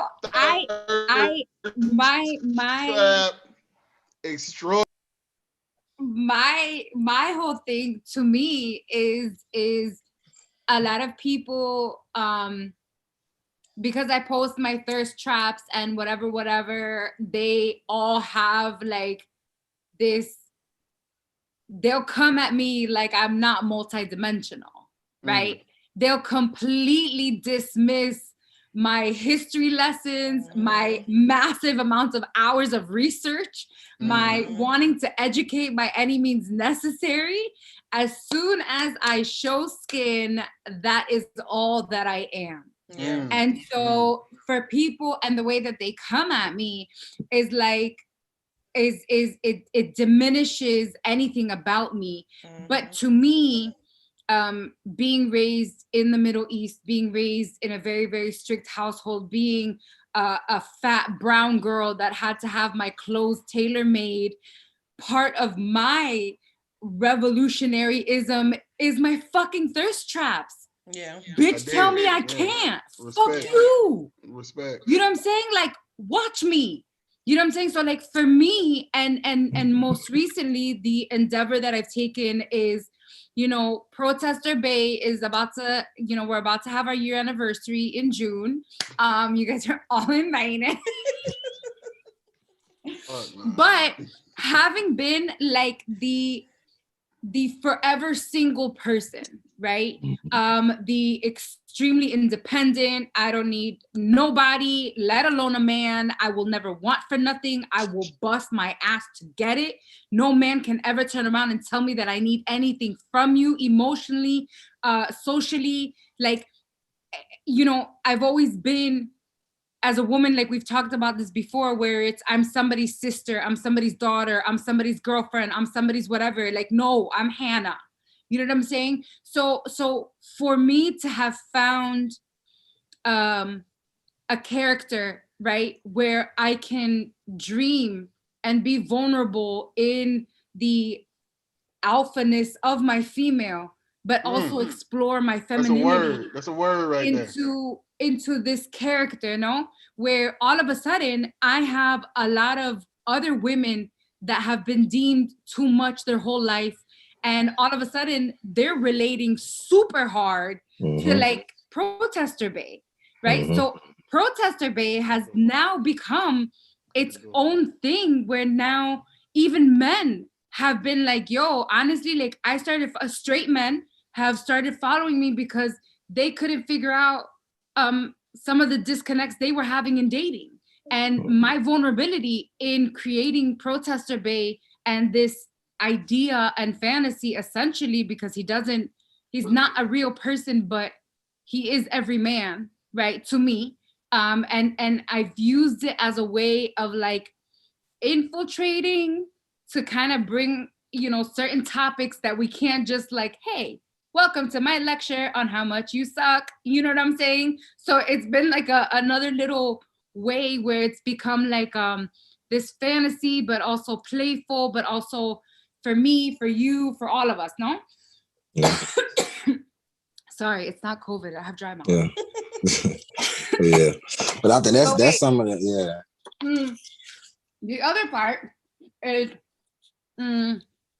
most recently I started my weirdness tales, and I started sharing very vulnerable stories. I've always been embarrassed about how there's been a lot of shame for me in my relationships with men, and you know, childhood traumas and my exploration of self and all of that, being raised the way that I was, whatever. And all of a sudden this thing just happened, and it was like I need like an urgency to tell these stories. And as of the most recent stories that I've been telling have been about dating, right? And the number one thing that all guys say is like, damn, where do you find them, right? And I'm like, bro, those are your fucking homeboys, all right? Calm down. But what it has done is that it's given a space to heal my oops. Good. Am I here? Yeah, you good. Sorry, I don't know, like disconnected. I'm like, my name. No, you straight. I was like, what the fuck? Yeah, no, you good. Oh my God, I was just kidding, guys. It was a dramatic pause. Wait for it. I'm just kidding. No, but I really thought it disconnected.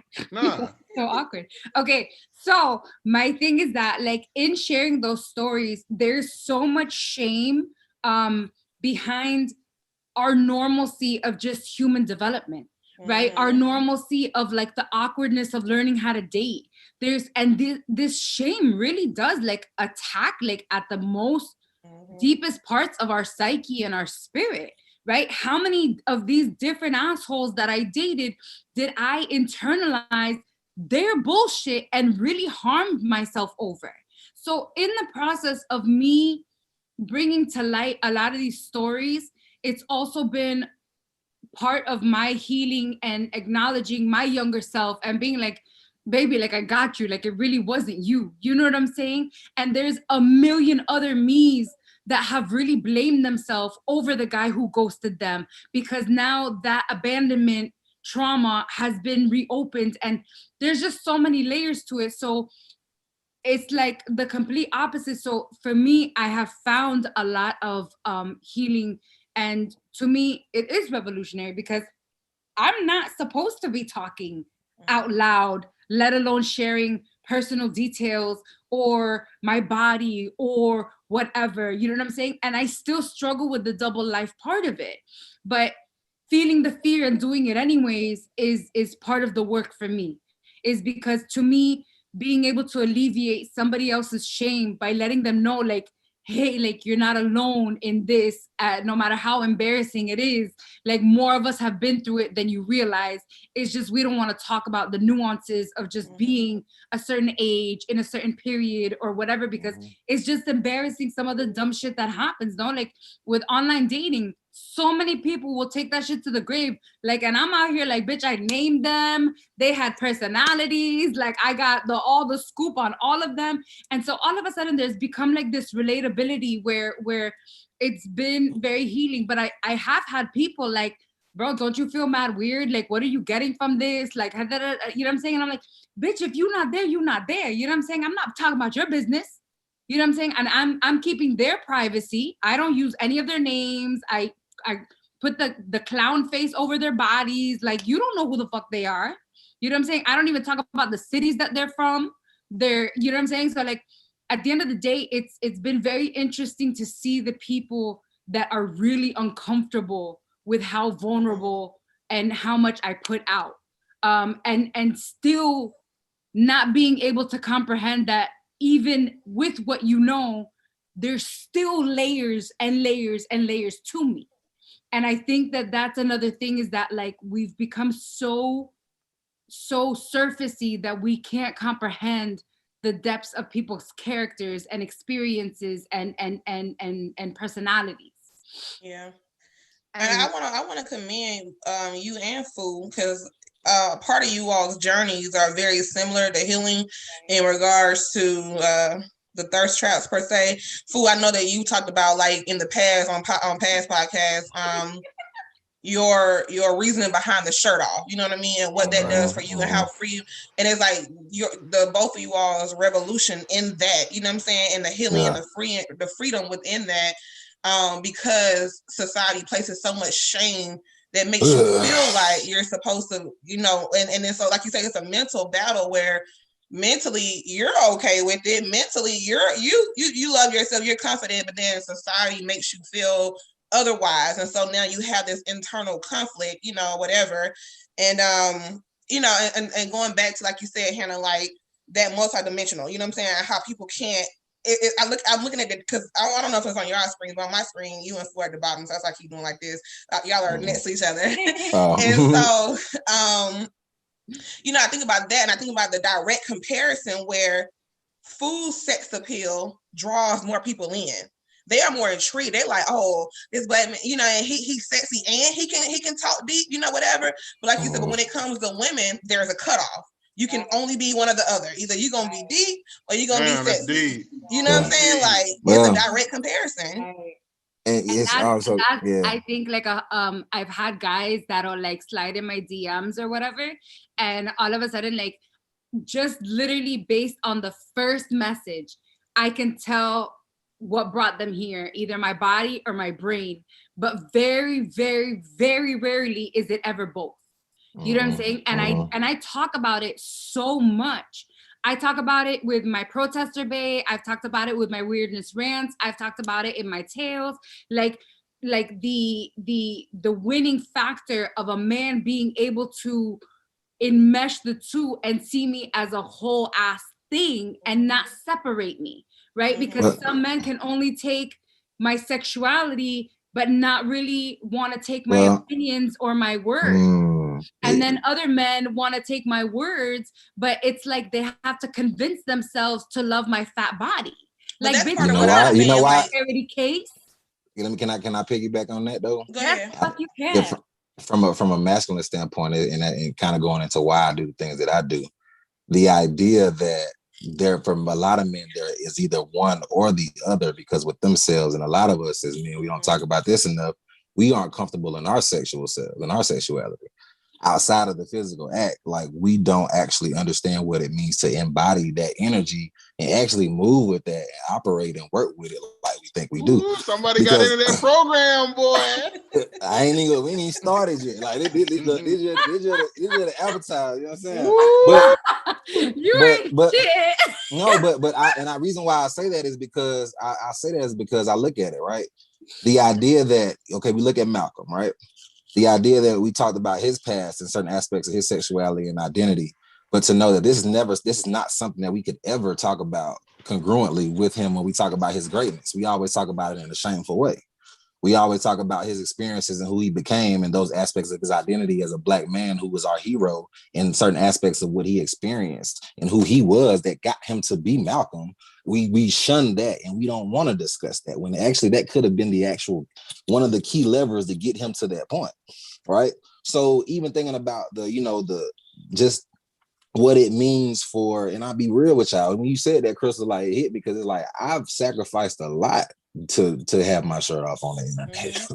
Like it's a lot of positions, a lot of money, a lot of stress and strife that I've on the Black end gotten because I've chosen not to be the clean nigga that I am in a 3-piece versus just being saucy and occasionally having my shirt off, right?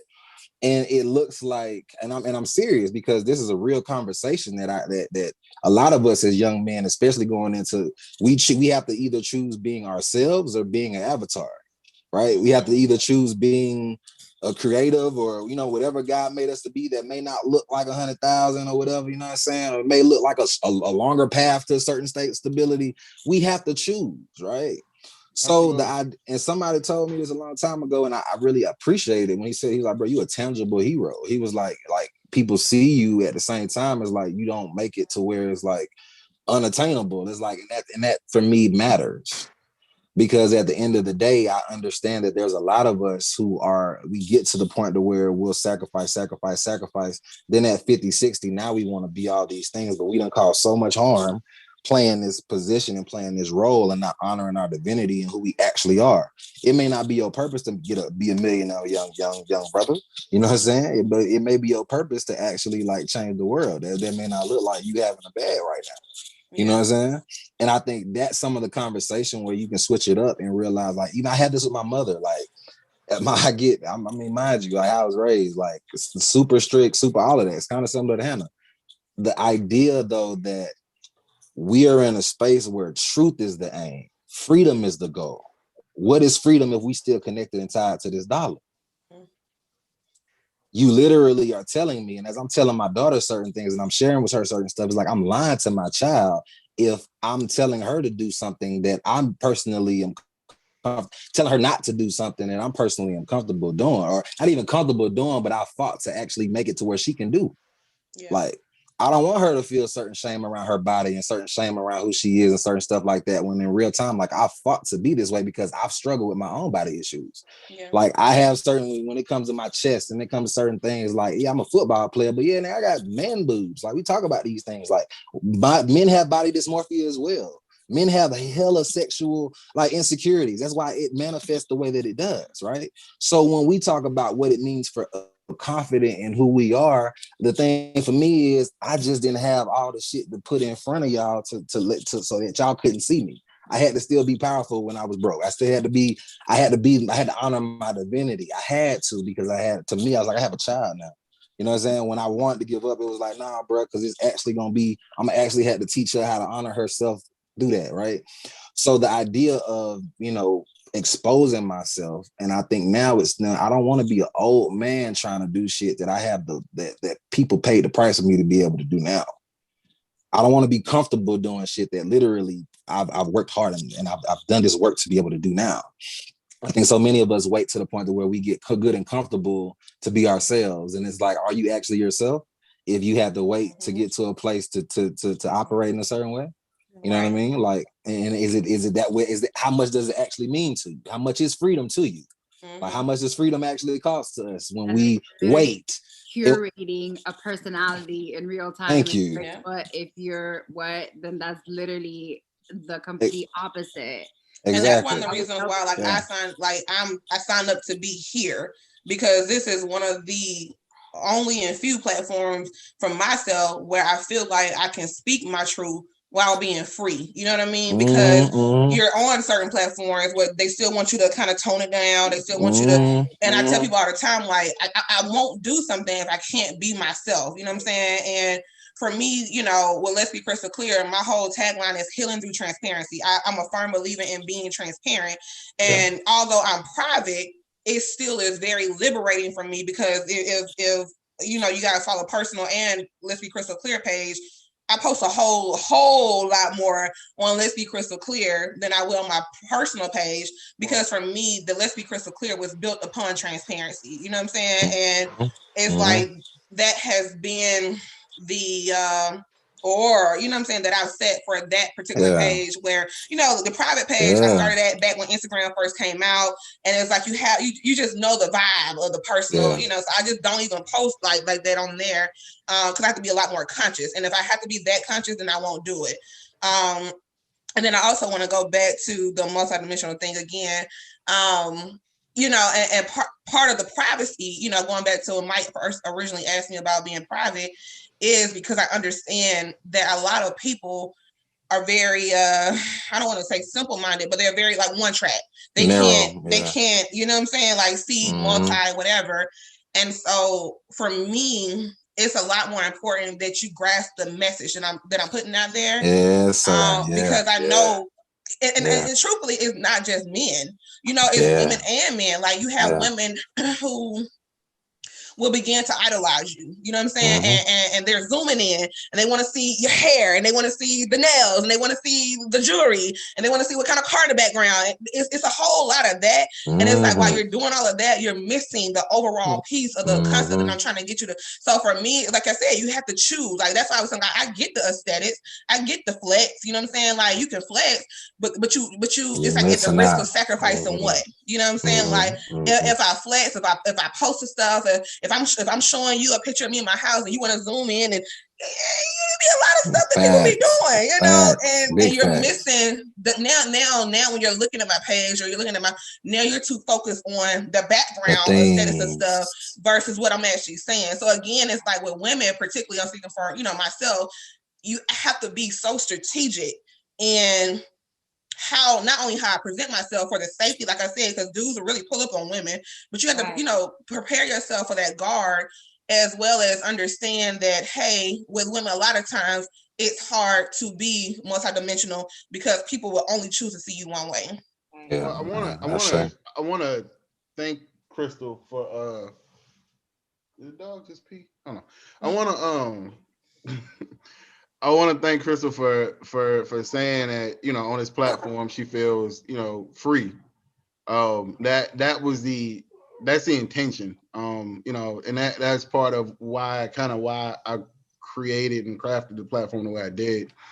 You know, it was started in a time where, you know, it was probably the only place where I could kind of be free. You know what I'm saying? Like if you look at when it started, like when this phase of free root started, you know, I was just in a place where, you know, I'm climbing the hotel ladder. So, you know, like me and Funo, you know, shit gotta look a certain way, shit gotta be a certain way. You know what I'm saying? You gotta have a tie, you gotta have a shirt, you gotta have a whatever, you know, you gotta play the provider role, you gotta play the man role. And when I say man, the Western man, you know what I'm saying?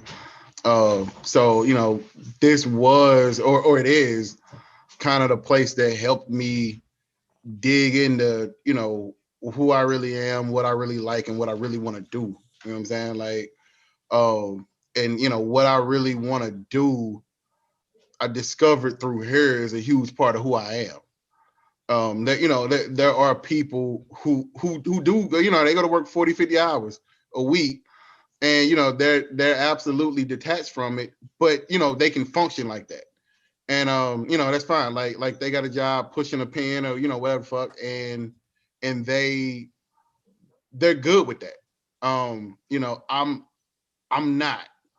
And I only discovered that through constantly feeding into this experience, you know, the Instagram page, you know, just kind of everything else.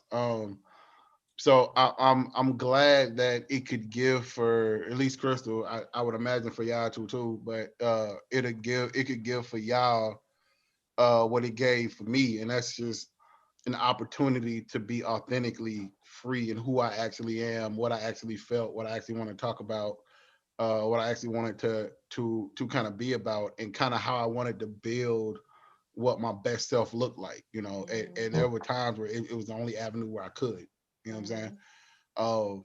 So that actually means a whole lot to me, that I can put together something that the three of you all, these amazing, incredible individuals, would be attracted to, and they would value it.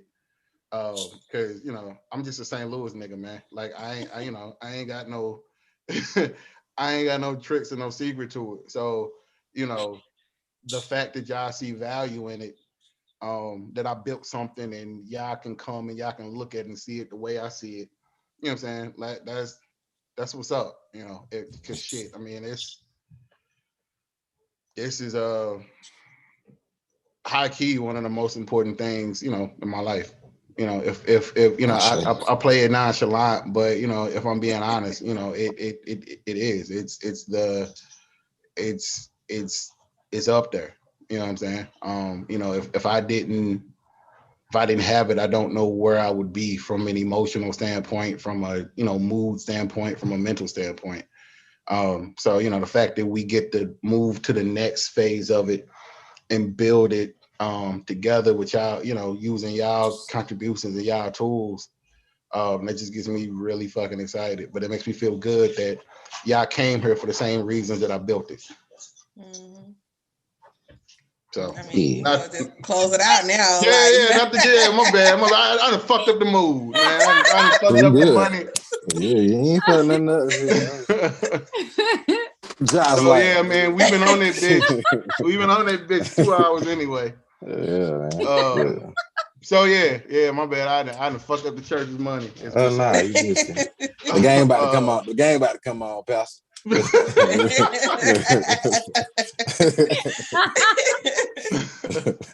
So yeah, all right, man. So yeah, we gonna wrap it up, G. We'll be back at y'all next week. Y'all know how we do it. I'm gonna let everybody get their sign off. Who are you? Where can we find you? Hannah, I'm gonna start with you before I started with you last time. I am Hannah at Weirdness with 3 S's, and my blog is embracingugly.com. Crystal. So I am Crystal at Let's Be Crystal Clear, and my website is letsbecrystalclear.com. Period. My dog. What's going on? It's your boy Wine Wood, your favorite trap therapist. You can find me at the trap therapist _. And that's all you need to know for right now, because we're picking up a whole bunch of shit. So yeah, we good. Yeah, y'all already know. If y'all here, y'all already know who the fuck I am, where the fuck y'all can find me. So y'all already know what time it is. We'll see y'all next week, man. Thank y'all for listening. Thank y'all for tuning in. Thank y'all for rewatching it. All that kind of shit. Shout out to everybody that gave to the scholarship fund. Numbers looking really great. We still pushing it. So that's hella important, man. So, shout out to the village. So love y'all. Appreciate y'all. Y'all take care of each other. All right. Bye. Bye. Bye.